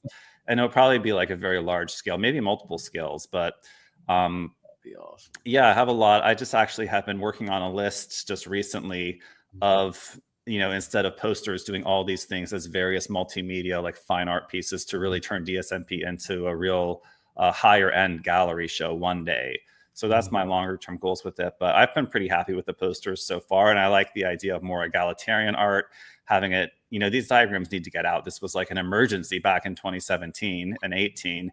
Now that Trump's in his second term, I'm feeling a little more like it can be more of like a higher end, a little less egalitarian type thing. But I mean, I like to keep it both ways. So I like people to have access to it. Like I said in the beginning, I wish I could have everything just be a free download and spread it. But I've strategically made certain of my artworks free downloads. And unfortunately, because of plagiarism, the free downloads section has been shrinking recently. But I think I've put enough out there for free that we've made an impact in the world. And I hope that we can still make more impacts as we go with the newer artworks like this one that's sort of addressing, this history of the CIA specifically for people that are brainwashed on the Ukraine situation. Yeah. And so that's our goal. And I mean, I've got a whole slew of ideas of both new artworks and doing new versions or bigger versions or different material versions of the artworks we already have. So got plenty of work cut out for us. I've got a bolt of antique velvet, and I just wonder what screening one of your images on it might look like. Screen printing on velvet does not work so well from my experience. How do they do the velvet paintings, I wonder? Is it crushed velvet? Do they crush one thing? Sorry. Yeah, well, you can print on velvet from a mill, but screen printing on velvet does not work very well. I tried that actually with the Ghost. Was the initial idea of Ghost was, you've seen the Ghost stuff, Scott, right? It's like these like glow in the dark ghosts on black backgrounds. And the original idea of that was to do glow in the dark plastisol print on black velvet. And we did an experiment here in Cincinnati and it was a total disaster. So. Oh man. Well, Dylan, can you pull? We were going to, before this, we were going to have Dylan talk about his Ghost project. So he might as well pull it up so he can at least showcase what he was up to prior to. So you see what I'm talking about. It's a radically different style of art, but I mean, it might even be making people think I'm totally insane if they see it, but it's art. It was art for art's sake. And like, not all art has to be trying to stage like a global revolution, I'm sure there's plenty of people that think all of us are quite insane. But, yes. What's the quote? To the people that couldn't hear the music, the dancers looked insane. Yeah. So this is the Ghost project, and like I had set up a whole gallery show. I don't even know how many pieces are in the section. 27 pieces. 2 of these weren't supposed to be in the show, but a whole 25 piece gallery show that I had it all framed and so these are all illustrations that began as hand, then turned into a digital illustration. And then the actual final print has another hand element as well. That's either a painted background or a decoupage, which is a layering of various papers with glue. And so it's all these different ghosts and all these different scenes. Like some of them are historical. This was the ghost of Louis XIV standing there with his scepter and his wig. But yeah, it was just kind of funny. And then some of them kind of played on the horror element of like ghosts, and like this one's eating eyeballs and like sawing off a head. It's like I was afraid initially that people would say like, oh, he's into human sacrifice and stuff if they saw this, but it's just like playful cartoons. And like this is actually one of the biggest pieces here. It's called The Caller, where he's like walking towards a barn with a pitchfork. And so I just did a video talking about this and like the whole process and the inspiration and like the actual mixed media aspect of it, which is pretty complex of the way I develop these things. But so I have a video that's online if you want to hear me talk more about it, what the whole deal is behind that. It kind of helped me get over my fear of ghosts, of kind of putting myself in the mind of the ghost and really thinking about the afterlife and how absurd it is that people are afraid of ghosts when the number of ghost casualties against humans is close to zero, but not dead zero. I actually recently, I don't know if I told you guys this, but when I was in Vegas the last time for the Enema show at the Sphere, my former YouTube co-host wanted to go to the Haunted Museum in Vegas, which is a museum of haunted artifacts from serial killers, and just all this different information. It's like this house is next door to a Masonic lodge. There's a satanic sacrifice ritual room in the basement with hallways that most likely connect to the Masonic lodge next door. So it's really like exploring a for real like Illuminati horrible house. And like there was actually like the previous tenants are also saying that like there was satanic sacrifices there in their family. So it's the paranormal is a whole other thing that we don't get into too much at Deep State Mapping Project. But the paranormal ties in with the occult. And so this is maybe a something that we could bridge like and do some diagrams exploring of the paranormal a little bit more. But that haunted museum in Vegas, it was pretty intense negative energy. Jeeper, you went down. Did you go down and actually see it? So my friend Deep Time did the VIP tour where you get to go down in the basement. I opted out of the VIP tour, so I was kept at the top of the stairs.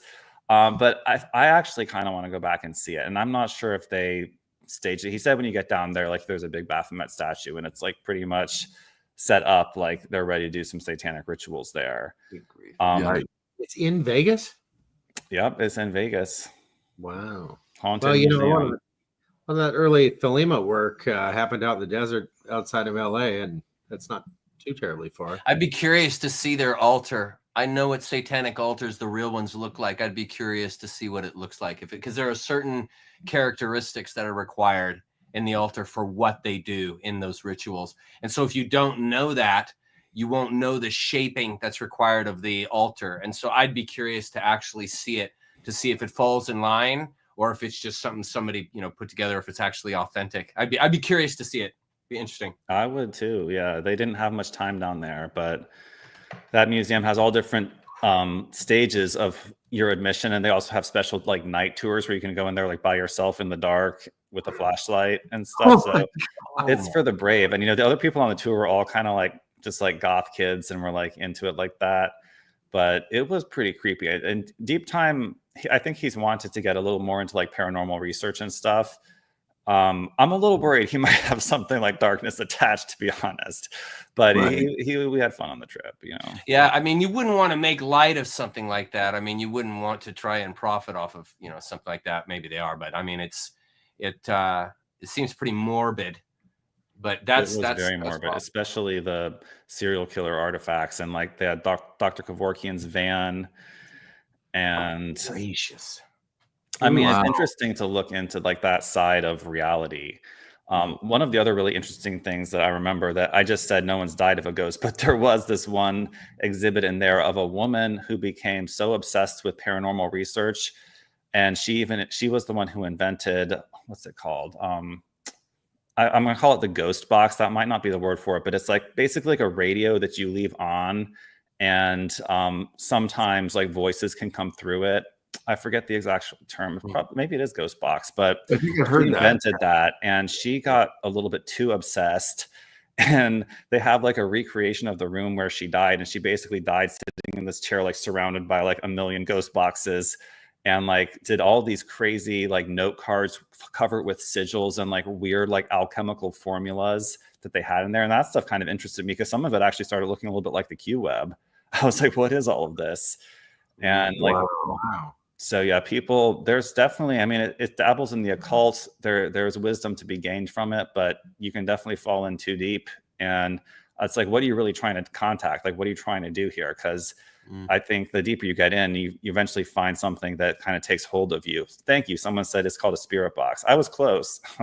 Yeah. And yeah, thank you guys for, we can't put up every comment on the screen, but what are your guys' thoughts? I'll be walking around town and I'll see people with the Baphomet coats or, kids that are, whether it's tattoos or what have you.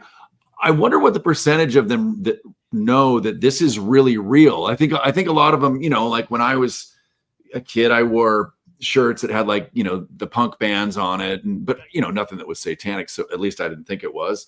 But I mean, I think that's the thing. A lot of these kids, they're just going along with these, either the artwork or whatever, but they don't really realize how real this stuff is. And so I think like that tour might be a good example. They're going into it just thinking, oh, this is cool. And they don't realize that, that stuff really truly goes on. So I don't know. I just wanted to possibly have any concept of what's actually happening in those rituals. I mean, I don't think anybody who actually knew what was going on would actually even want anyone to see that. I mean, it's such a dark, morbid thing. And what they're doing to children is so insane that I don't know. It's a delicate thing, and I don't think something to be made light of or anything like that. But I don't think kids. I think they're like. I would imagine it was like when I was in school and there was Kiss and there were these, Motorhead and these bands that had satanic stuff all over them. And I think all that was just pageantry. Unfortunately, I think they were trying to normalize some of that. But I think that was all just pageantry, because the real Satanists, you're never going to know it. I mean, these people don't advertise themselves. They don't want to be known or seen. The real ones are the ones that are going to be, you'll never see them. You'll never see their dungeon. You'll never see what they're actually doing. You'll never know that they're that.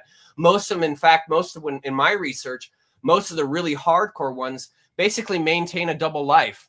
And so in one side, they'll be full on blown Christians. They'll sing in the choir. They go to church every Sunday. They serve in the children's ministry. They do all that on that side. I mean, this is repeatedly of what I found in my research. And then they have this whole other side that nobody knows about. And they're completely involved in the system. They're completely involved in satanic rituals and all this stuff. But you would never, ever, ever know it, because what they're going to portray on the outside is this really good standing Christian gentleman woman who is upstanding in the community and a support for everyone. Like when you see George Soros pretending to be this philanthropist that is trying to help the world and open societies and make everything good again. And that's all just a front. And they all operate. The real ones really operate like that. They have this whole front that they put out for the public image. And then they have this whole other dark side. And they like that. They like the secrecy. They like the literal occult aspect, because it's something that they revere and they hold very dear to themselves. And so they're not going to portray that out to people and make light of it and make fun of it, because it's a sacred thing to these people in the sense of this Satanism. And so there's going to be this double characteristics, double life. And that's part of the whole mind washing aspect, and that you have these multiple personalities inside the individual that carry out these different lives. And that's all part of the ritual abuse, which is set and center of the whole Satanism movement. And so it's a very complex, a very deep study. And absolutely, there's no doubt in my mind, the real hardcore ones, you will never know they're a Satanist. They'll never tell you. They'll tell you they're a Christian. They'll tell you they're a Buddhist, and you'll never know about the other side. Good point. Well, I think anybody that's, fallen into or has atheistic sensibilities and, by extension, nihilistic sensibilities and whatnot, and then experiences some of these things, they notice that they work, like voodoo, like hoodoo, like some of these things. I mean, they are effective. They're terrible practices because of the cost on the people that are, using these things. There's typically threefold, but and it's a whole rabbit hole. It's a terrible thing that people lose themselves in. But I think that tends to be the appeal, because in other more benign spiritual practices, you don't see the the evidence that it's working in quite the same way. Yeah, they do. I mean, they focus on that hidden aspect. The what is it? The revelation of the method, I think. And that is, you come right out and you say what you're going to do, but you frame it in such a way that people will never suspect what you are actually doing. It's like when they passed the Patriot Act. They came across as though, hey, this is really going to save people. This is going to keep terrorism from coming in. This is actually a really good thing for you. And you're going to be so thankful we did this. This is satanic practice. And then in the bill itself, in the law itself, all it does is completely rape you of your sovereignty, takes away your rights, completely destroys your ability to be a sovereign being. And so this is exactly the Satanism way. You portray it as this beautiful, great thing, but then just outside that surface, or just inside that surface, it's this morbid, disgusting belief system. And like you just said, they love it that they play in this occult aspect that you don't know, that they can put it right in your face and you don't even know it. They get off on that because they love to mock humanity. They love to mock us. That's why they have the cremation of care ceremony in where's that place in Northern California, in mid California? Bohemian Grove. Bohemian Grove. That's why they do that. It's a mockery session.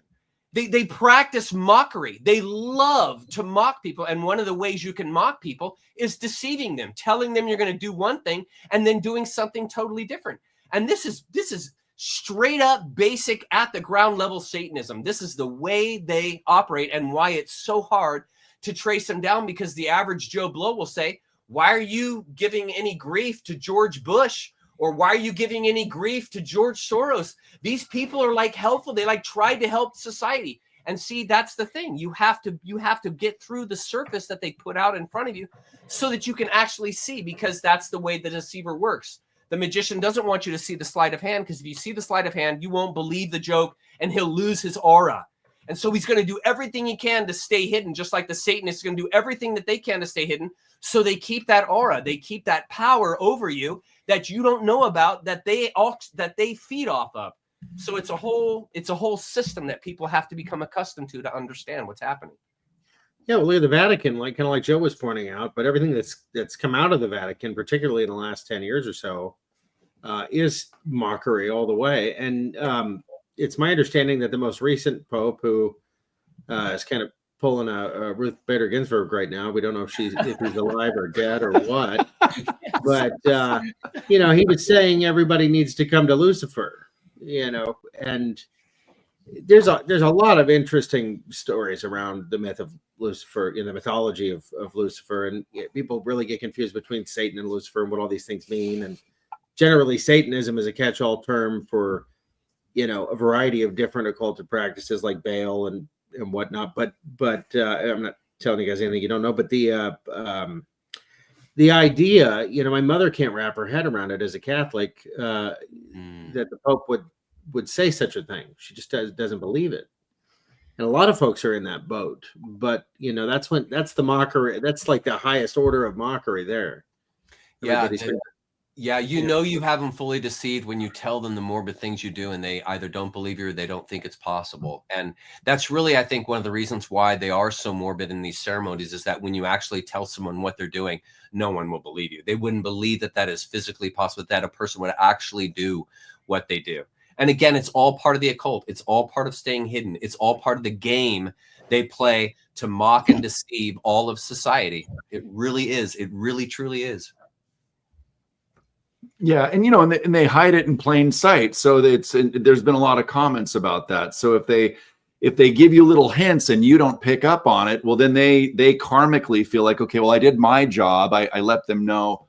But that's the thing. What they do is okay. You can't just come out and say the world is run by a bunch of cannibalistic pedophiles. People aren't going to get that. So that's why it has to be drip, drip, drip, drip, drip, because most people are like, what are you talking about? They do what to children?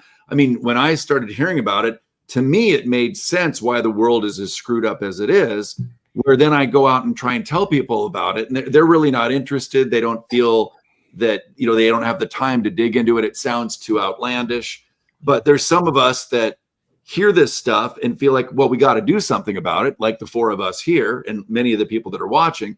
And then there's a lot of people, even like some of the people primarily in Chuck's chat on YouTube, that are throwing shade at Chuck for most of the conversation here. And I mean, I think it's quite rude. They should probably do some research more on what Chuck is doing, and the light bearer, and the light being that he is for the world, because that's why we're doing this.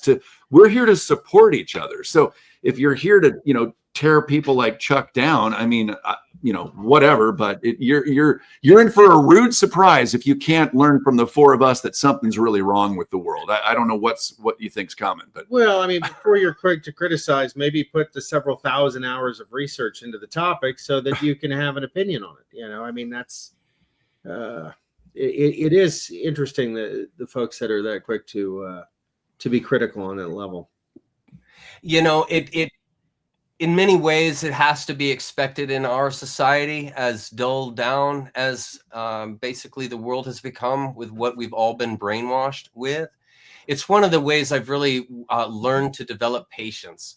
I used to really try and engage with folks and try and convince them, but you can't. It doesn't work that way. You've got to just let them speak their mind. They're going to believe what they want, because really the only true change that's going to happen with someone is when they instigate it themselves. You can't force someone to change any more than you can force them to love or have faith. These things have to come out of them. And so I've just found Don't get caught up in the anger and the resistance. It's going to happen. We're in a society that isn't ready to hear these things yet. Especially in America, we're in a society where they don't want to hear what I have to say about Christianity and religion and so forth. We're getting there. We're not there yet, but we're getting there. And it's just takes time for people to get outside, to break outside of their box. For me, it was cancer. For other people, it's a car accident. For other people, maybe it's the death of a loved one. But something typically happens that will trigger a person to stop thinking the way they've always thought because this tragedy or whatever has happened in their life. And that usually is the gateway. That's usually the doorway where if they can just hang on to that for a couple of days and start thinking outside the box, it will catch and they'll keep going down outside that box, and that will carry them to awareness so that they no longer behave in these caustic ways that they do in public with people who say things like I say and we say. So, yeah. Well, you know, I was really contemplating Dolores Cannon's conversation around background people and the idea that, you know, up to 80% of the people you see in your world might be NPCs. They might be soulless. They might be part of the fabric of the illusion or something. And you know, what I didn't arrive at an opinion fully, but I went through an awful lot of different versions of an opinion on that one. And ultimately, I think it was just nice to take a moment and realize I could disregard a lot of the opinions of others without internalizing any of it. But Dylan, I think we talked about that, didn't we? NPCs and, you know, the 80-20. What do you think? I'm still on the fence with that one. I mean, it's like the more I see, the more I definitely believe there's NPCs, but do they have a soul or not? Yeah. I think I'm closer to like the Japanese Shinto belief that everything has a soul. Yeah. I guess then we get into the need to define what a soul is. That's tricky. There's definitely different levels of consciousness, though. And, you know, I think my diagrams have maybe helped some people awaken them. It maybe even been like the red pill moment for some people.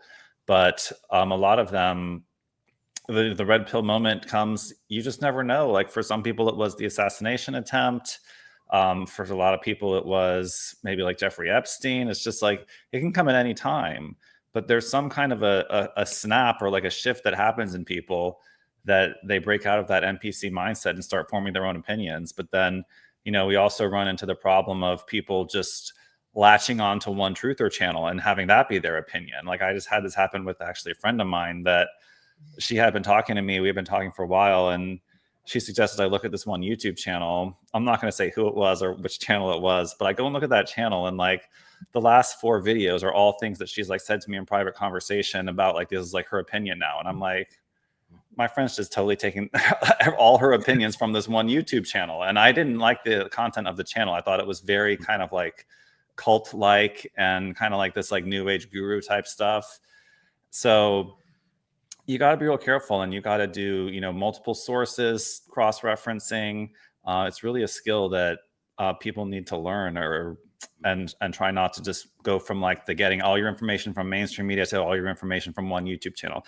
That's the other thing. It's like even a lot of my friends have not even made the transition to Rumble yet. It's like they're still YouTube only people.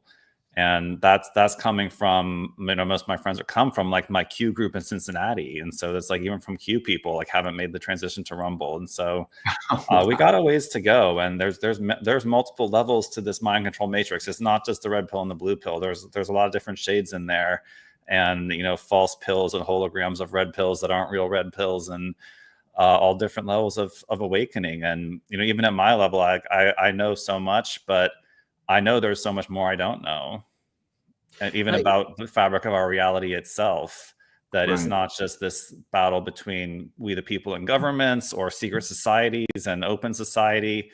There's like, I see our world as like this,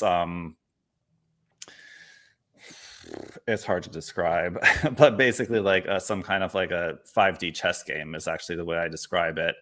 And not just as a metaphor, as like an actual 5D chess game where like the gods are ETs and, you know, we're the pawns down here. But it's also like the process of ascension and learning these things as you slowly become more and more of an ascended master until you get to that god status. And you know, it's a little bit like the American dream, but on like an interdimensional, intergalactic scale that, you know, you really do have to tap in and forge your own reality out of this sort of like hell matrix that we've been trapped in. Right. But I mean, we may have indeed made the decision to be here in this hellscape or whatever, to you know, to further our souls. We may have done it over and over and over again. And but yeah, I'm kind of right there with you. The thing is, you know, the more you learn, the more you realize how much you don't know. And, you know, you get a little bit of wisdom in that, but you got to keep learning. And it's just so fascinating. I mean, I'm completely addicted to it. But one of the reasons I love your work so much is it stimulates that. I mean, man, does it just really yank on the, you know, the curiosity of people. And people that wouldn't ordinarily crack a book on the topic are far more inclined to do so after mulling over one of your pieces. And I love that. They're provocative as hell. They're great. Yeah, I think there might be a competition between us and Chuck now to really get Dylan's work out there. Hey, go for it, because this little recession we're living through, I'm seeing the results big time. And our sales last week were shit. And I mean, I see it all the time. Like when the stock market's down, sales are down. But now I'm just reading mainstream media articles constantly saying, like, literally every business is saying, like, where did the customers go? Because people are literally just holding on to everything, unsure of what's going to happen, and only spending on the basic necessities right now. So I know it's a phase we're going to get through, and I don't blame Trump for having a little bit of a stalled start to the golden age. And I've been reporting on most of my recent videos, a lot of the crypto news, as well as the economic news. And there's just so many hints being dropped. I mean, from Trump actually mentioning XRP 2 weeks ago on Sunday was huge. And so many hints that a lot of what we talk about in this Jasara map, that a lot of the elements of this plan are still coming together. But it's always been, you know, the crash before the Jasara. And so I can't say exactly how bad this crash is going to get, or this recession. But I think from running this business, like, I've never seen this severe of customer fear and, you know, consumer sentiment being at this far of a low, and the fear to greed index is like full on fear right now. So he's got a task at hand to turn this around. But I think between him and little Howard Lutnick, you know, they've got a pretty good plan in order. But hopefully, I'm confident. But we're kind of stuck on the Trump train now, one way or the other. So they better know what they're doing. I think they do. But yeah, it's like the economy felt very much inflated towards the end of the Biden administration, when we kept seeing stock market hit new all-time highs like every week in the waning days of Biden. I was like, something's not right here. And I think what we're having right now is the natural pushback to that, because it doesn't make any sense that the current stock market situation is based on the tariffs. That doesn't make any sense to me, because, I mean, we barely import anything from Canada and Mexico. Apparently cars from Canada and some apparel from Mexico. But in terms of 95% of the products you pick up and look at and see where is it made, you know what it says, right? Made in China. So like the tariff situation on Canada and Mexico, I mean, there is going to be tariffs on China too, but I don't know. I mean, I think they're going back to an older system that has been proven to work. And so I think it will work again. And clearly the Federal Reserve System and only other countries having tariffs and not us, clearly that was not working. So we definitely need a change. And I think they'll also be capable of correcting course if anything's not really working long term. Beautifully said. I don't think any of those cars are actually Canadian. They're just U.S. manufacturers that manufacture there, kind of like Mexico. A ton of cars are manufactured in Mexico. Right. For now. I don't think that's going to last very long at all. Well, I think we're going to land the plane, guys. We're almost at 2 hours. We're definitely going to go over where people can find you and schedules. But I want to put this up. What's that? Well, I have one more question, since tonight is kind of a significant night. Yeah, please. That, you know, we're having this lunar eclipse. It's a blood moon, but a lot of people have attached an awful lot of significance on this one. So whether it's folks in the chat, whether it's you guys, I'm just a little curious what your interpretation might be, because some of the stuff that I've learned recently, we may wake up feeling a little different tomorrow. I don't know. You know, I don't touch too much in astrology. I'm familiar with the tarot cards, And I've really studied the tarot because basically the tarot cards are every human emotion that can be symbolized. And so there's a lot you can learn from them. But my wife is more kind of the astrology person in our family. She's the one she really watches the moon. She knew all about, like when I told the story about the moon situation before this talk today, she was like, oh, I totally understand where she's coming from. I know what's happening with that. So my wife is totally into that whole astrology thing. So I don't have any thought. I don't follow the moon stuff. I don't follow the astrology stuff. I do the tarot, but not the moon stuff. So I don't have any comment on that, unfortunately. Sorry. No problem. I mean, what do you think, Dylan? So I was home last night looking at the news about, all the economic stuff and reading a few articles, and I scroll down and it says it's a blood moon eclipse happening, which, I pay attention to eclipses. I usually watch them. Sometimes I hear about them more in advance, but it says eclipse happening, and it was literally like happening right then. So I walked out and I was like, oh my God, like it really is happening. This is at like 3 a.m. Or it was at like 2 a.m. and it was just starting to happen. And so I watched the whole thing happen last night. I kept going outside. I was looking at it through my skylights in here too. I even got out my binoculars and was looking at it. And it was looking very, very strange, very steel-like. It almost looked like a steel space station, like the Death Star through binoculars, which was pretty weird. And then I kept going through phases also of like, oh my God, this is so significant. And then I kind of get sidetracked and I'd be like, the eclipse happened. The solar eclipse last year was also a big deal. Yeah. That I sat out there and watched that with a friend. And I was like, oh, nothing ever happens after these things. Like, fuck it. But then I was like, just trying to get more downloads and really hammer out like the direction of this great awakening and of my business and in my life, and trying to just ask God for guidance during that time. He's staring at the moon, and not that God is in the moon or anything, but it felt like something significant. And so I'll be surprised if everyone feels different tomorrow, but we're also in a phase of major civilizational changes. And a huge bomb could be dropped at any minute. That could totally change the course of history. I mean, it already has been changed, but I think that the disclosure process is happening now. And something else just came to mind that I heard today when I was listening to Roseanne on Nino. She said they were talking about the Epstein list, and she said everyone's on the Epstein list. Who isn't on the only people that aren't on the Epstein list is me and 2 other fat chicks, which I was laughing my ass off in the middle of a set of like my exercise. But then she said, when the Epstein list comes out, Wall Street's going to be on it.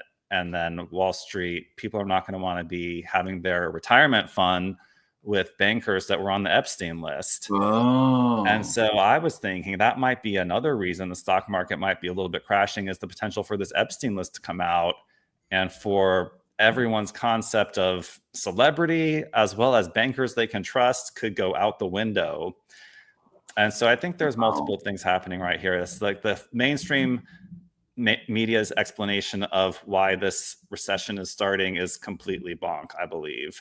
But there is reasons out there that we're still kind of sussing out. But the eclipse was very interesting. That kind of went off on a tangent. But the eclipse was interesting to witness. And I think eclipses are just, for me, that they really are shift points in our timeline. I mean, from the eclipse that Trump watched in 2017 with those famous photos of him with the stupid glasses on and taking them off and looking at it directly with his eyes.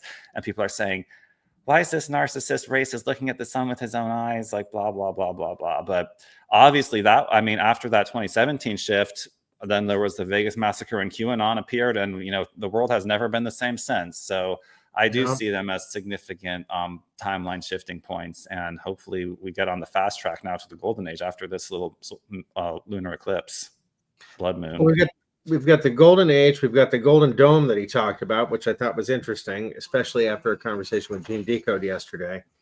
But this gold audit, now that really could have a massive effect on the stock market and a variety of other things as well. So we'll see. Yeah, we'll definitely see. Yeah. Well, Chuck, tell us what time is your show tomorrow? Tell the folks a little bit about it. So if anyone watching on either Instagram or our Rumble or X or what have you, you can go over to Chuck's YouTube page, and I'll put up the link again, but give us a little bit of insight of that, what they can expect. Yeah, you bet. I'm on YouTube, Facebook, and X. Those are my main. I don't know how folks manage more than that. I have a hard time just managing those three. So those are the ones I'm on. Those are the ones where you can find me. I just 2 weeks ago started a live show I'm doing every Saturday. And it's all about the Great Awakening and what we're going to be doing next. And part of the reason why I'm on this show today is because of the work of Dylan and his Cult of Baal map, which has been an inspiration to me. And so what we're going to be doing over the coming weeks is we're going to be taking apart that map. We're going to be following and juxtaposing different mythologies, different systems of belief that basically formed the world. And we're going to basically par that into a better understanding of how the world became the way that it is, and how all of this basically happened. And so it's going to be a saga. It's going to be a journey. I've got over 200 slides I've already manufactured or built this week since I had the inspiration to do this. And so I'm very excited to present the material. I have some very good information to bring forward that I'm excited to present that genuinely helps people. It's not just radical news, crazy stories, and uncovering all kinds of stuff. There's nothing wrong with that, but that's not generally what I'm doing. These are deep dives and studies to help you better understand your own identity so that you can grow you yourself in ways that make sense to you and in an environment that you can better understand, because we're going to also be studying the environment of how we grew as human beings and as a society.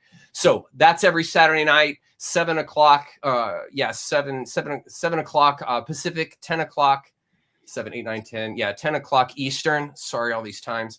And look forward to seeing you. It's live, and it's again on my YouTube, my Facebook, and my X, and it's under my name, Chuck Swindoll Jr. So hope to see you there. Looking forward to it, and I definitely will have a Q&A at the end of every session, so there will be interaction with the public, and I will be there for you guys, because I do all of this because I love the public and I want to be a light in the world, and I just want to shine as brightly as I can to illumine the world so that others can also grow in and of themselves. So that's what I'm about. So look forward to seeing you. I love that. Beautiful. And I'm going to get to Dylan in 1 second, but if anyone lives up in the Northwest, or if you really want to fly in, Scott and I, with a couple amazing women, are hosting a in-person gathering, and Chuck is going to be there, and I think our friend David Kitsack, and it's going to be Saturday the 29th in Eatonville, Washington, at a place called Millhouse Cider. So we'll have that on our social media.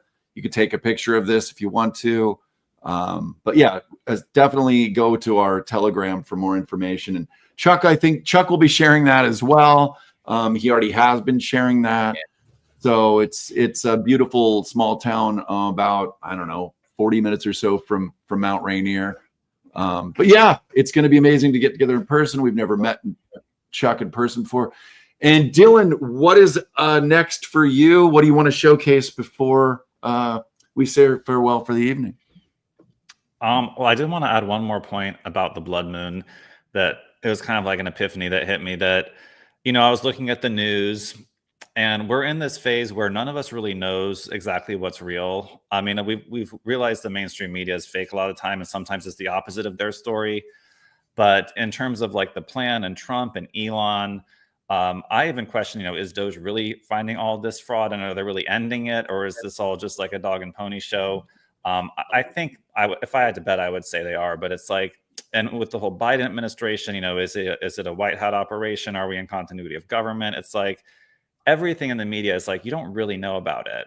But there's these intersection points of where the story of the media does intersect your actual life. And I think 9/11 was the point when I started actually following the mainstream media. Before that, I was just into like celebrities and bullshit.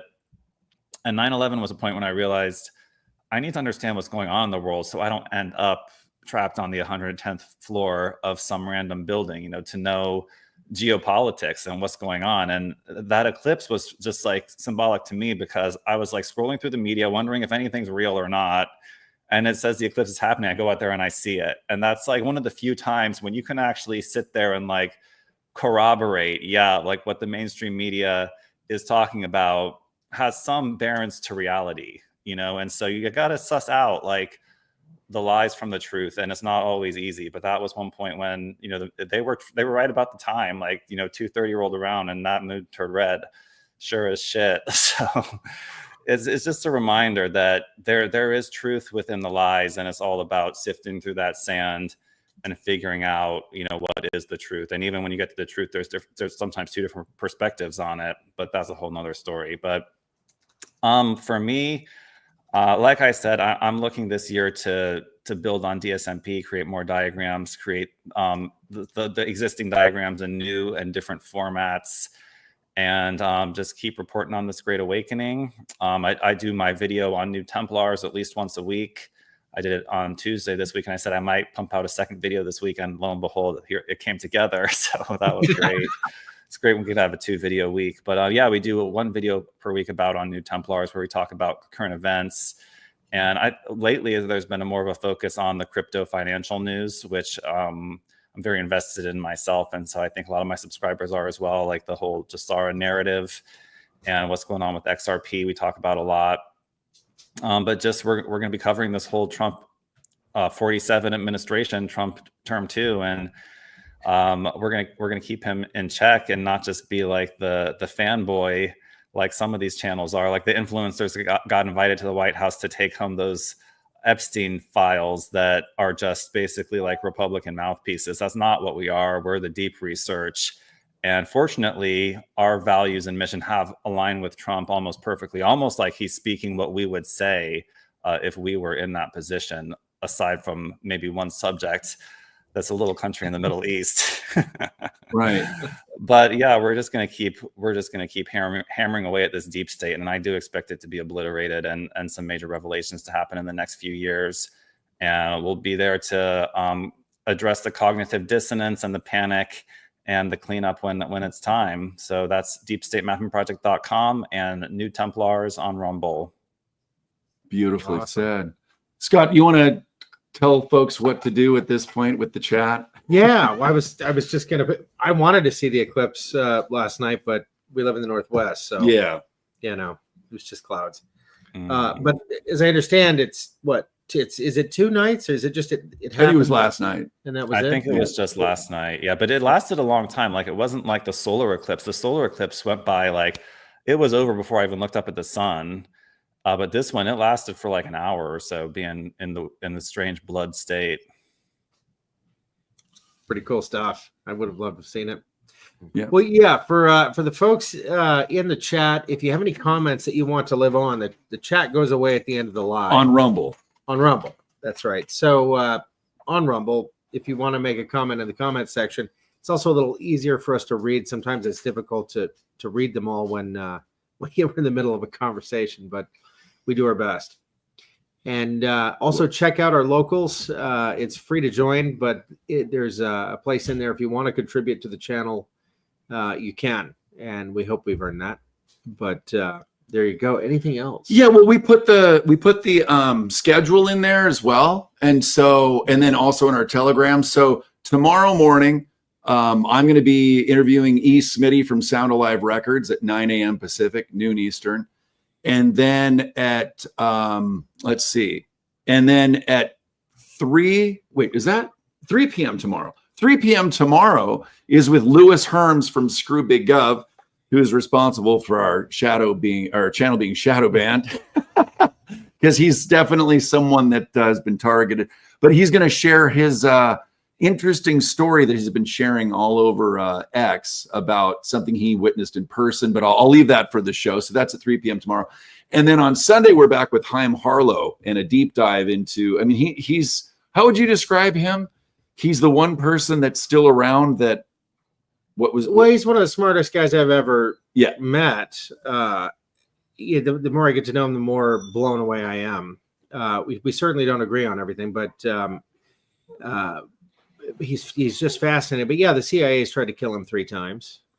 He's tough as nails. He's still around. People have been wondering. Yeah. We've had a lot of requests for him, and he's such a great conversationalist. It's hard to keep those shows under 3-4 hours. Oh my gosh, yeah. I mean, he's just a wellspring of knowledge on so many different things. It's amazing. I've learned a lot from him, and I'm grateful for it. So looking forward to that show. Yeah. So, and you guys, we are viewer supported. If you want to support the channel, maybe for this one, buy some of Dylan's maps, please. and we're going to close. So I did a song called Lifting Veils in 2023, and it's basically dedicated to those who are fighting for humanity. And I'm with 3 of those people right here, and there's plenty of you out in the chat. So we're going to close with that. We'll see you guys very soon. Take care. And hey, if you haven't seen a show with Gene Decode, we aired that earlier today, and it was incredible. So highly suggest that. So, yeah, that'll break your brain. Break your brain. So, all right. Take care, everybody. Have a good night. Great meeting you. Thank you. See you guys. Bye-bye.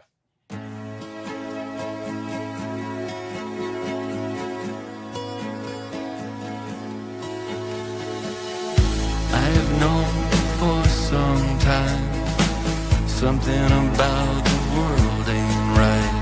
The darkness lives in plain sight. In the ether, adjust your eyes.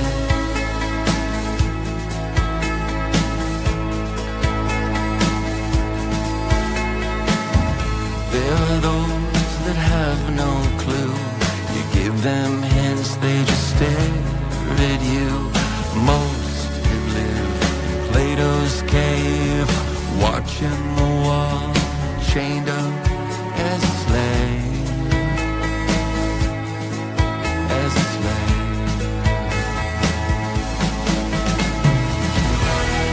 What's not true is what you believe. Lifting veils to help you see. I'm fighting for you, bleeding to be free. I'm screaming for truth, and you're fighting with me. I'm fighting for you, bleeding to be free.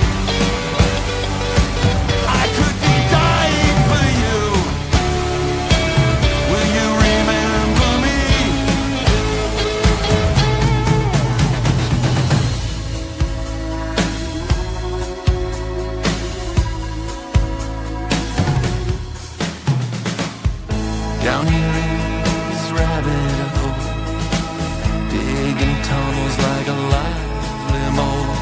Cheshire and shit-eating grins, all these riddles, lies, and sins.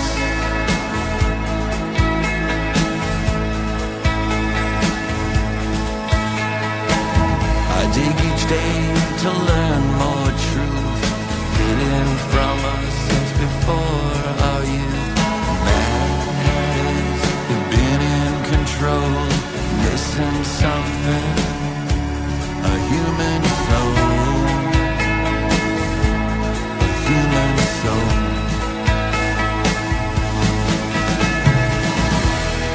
What's not true is what you believe. Lifting veils to help you see. I'm fighting for you,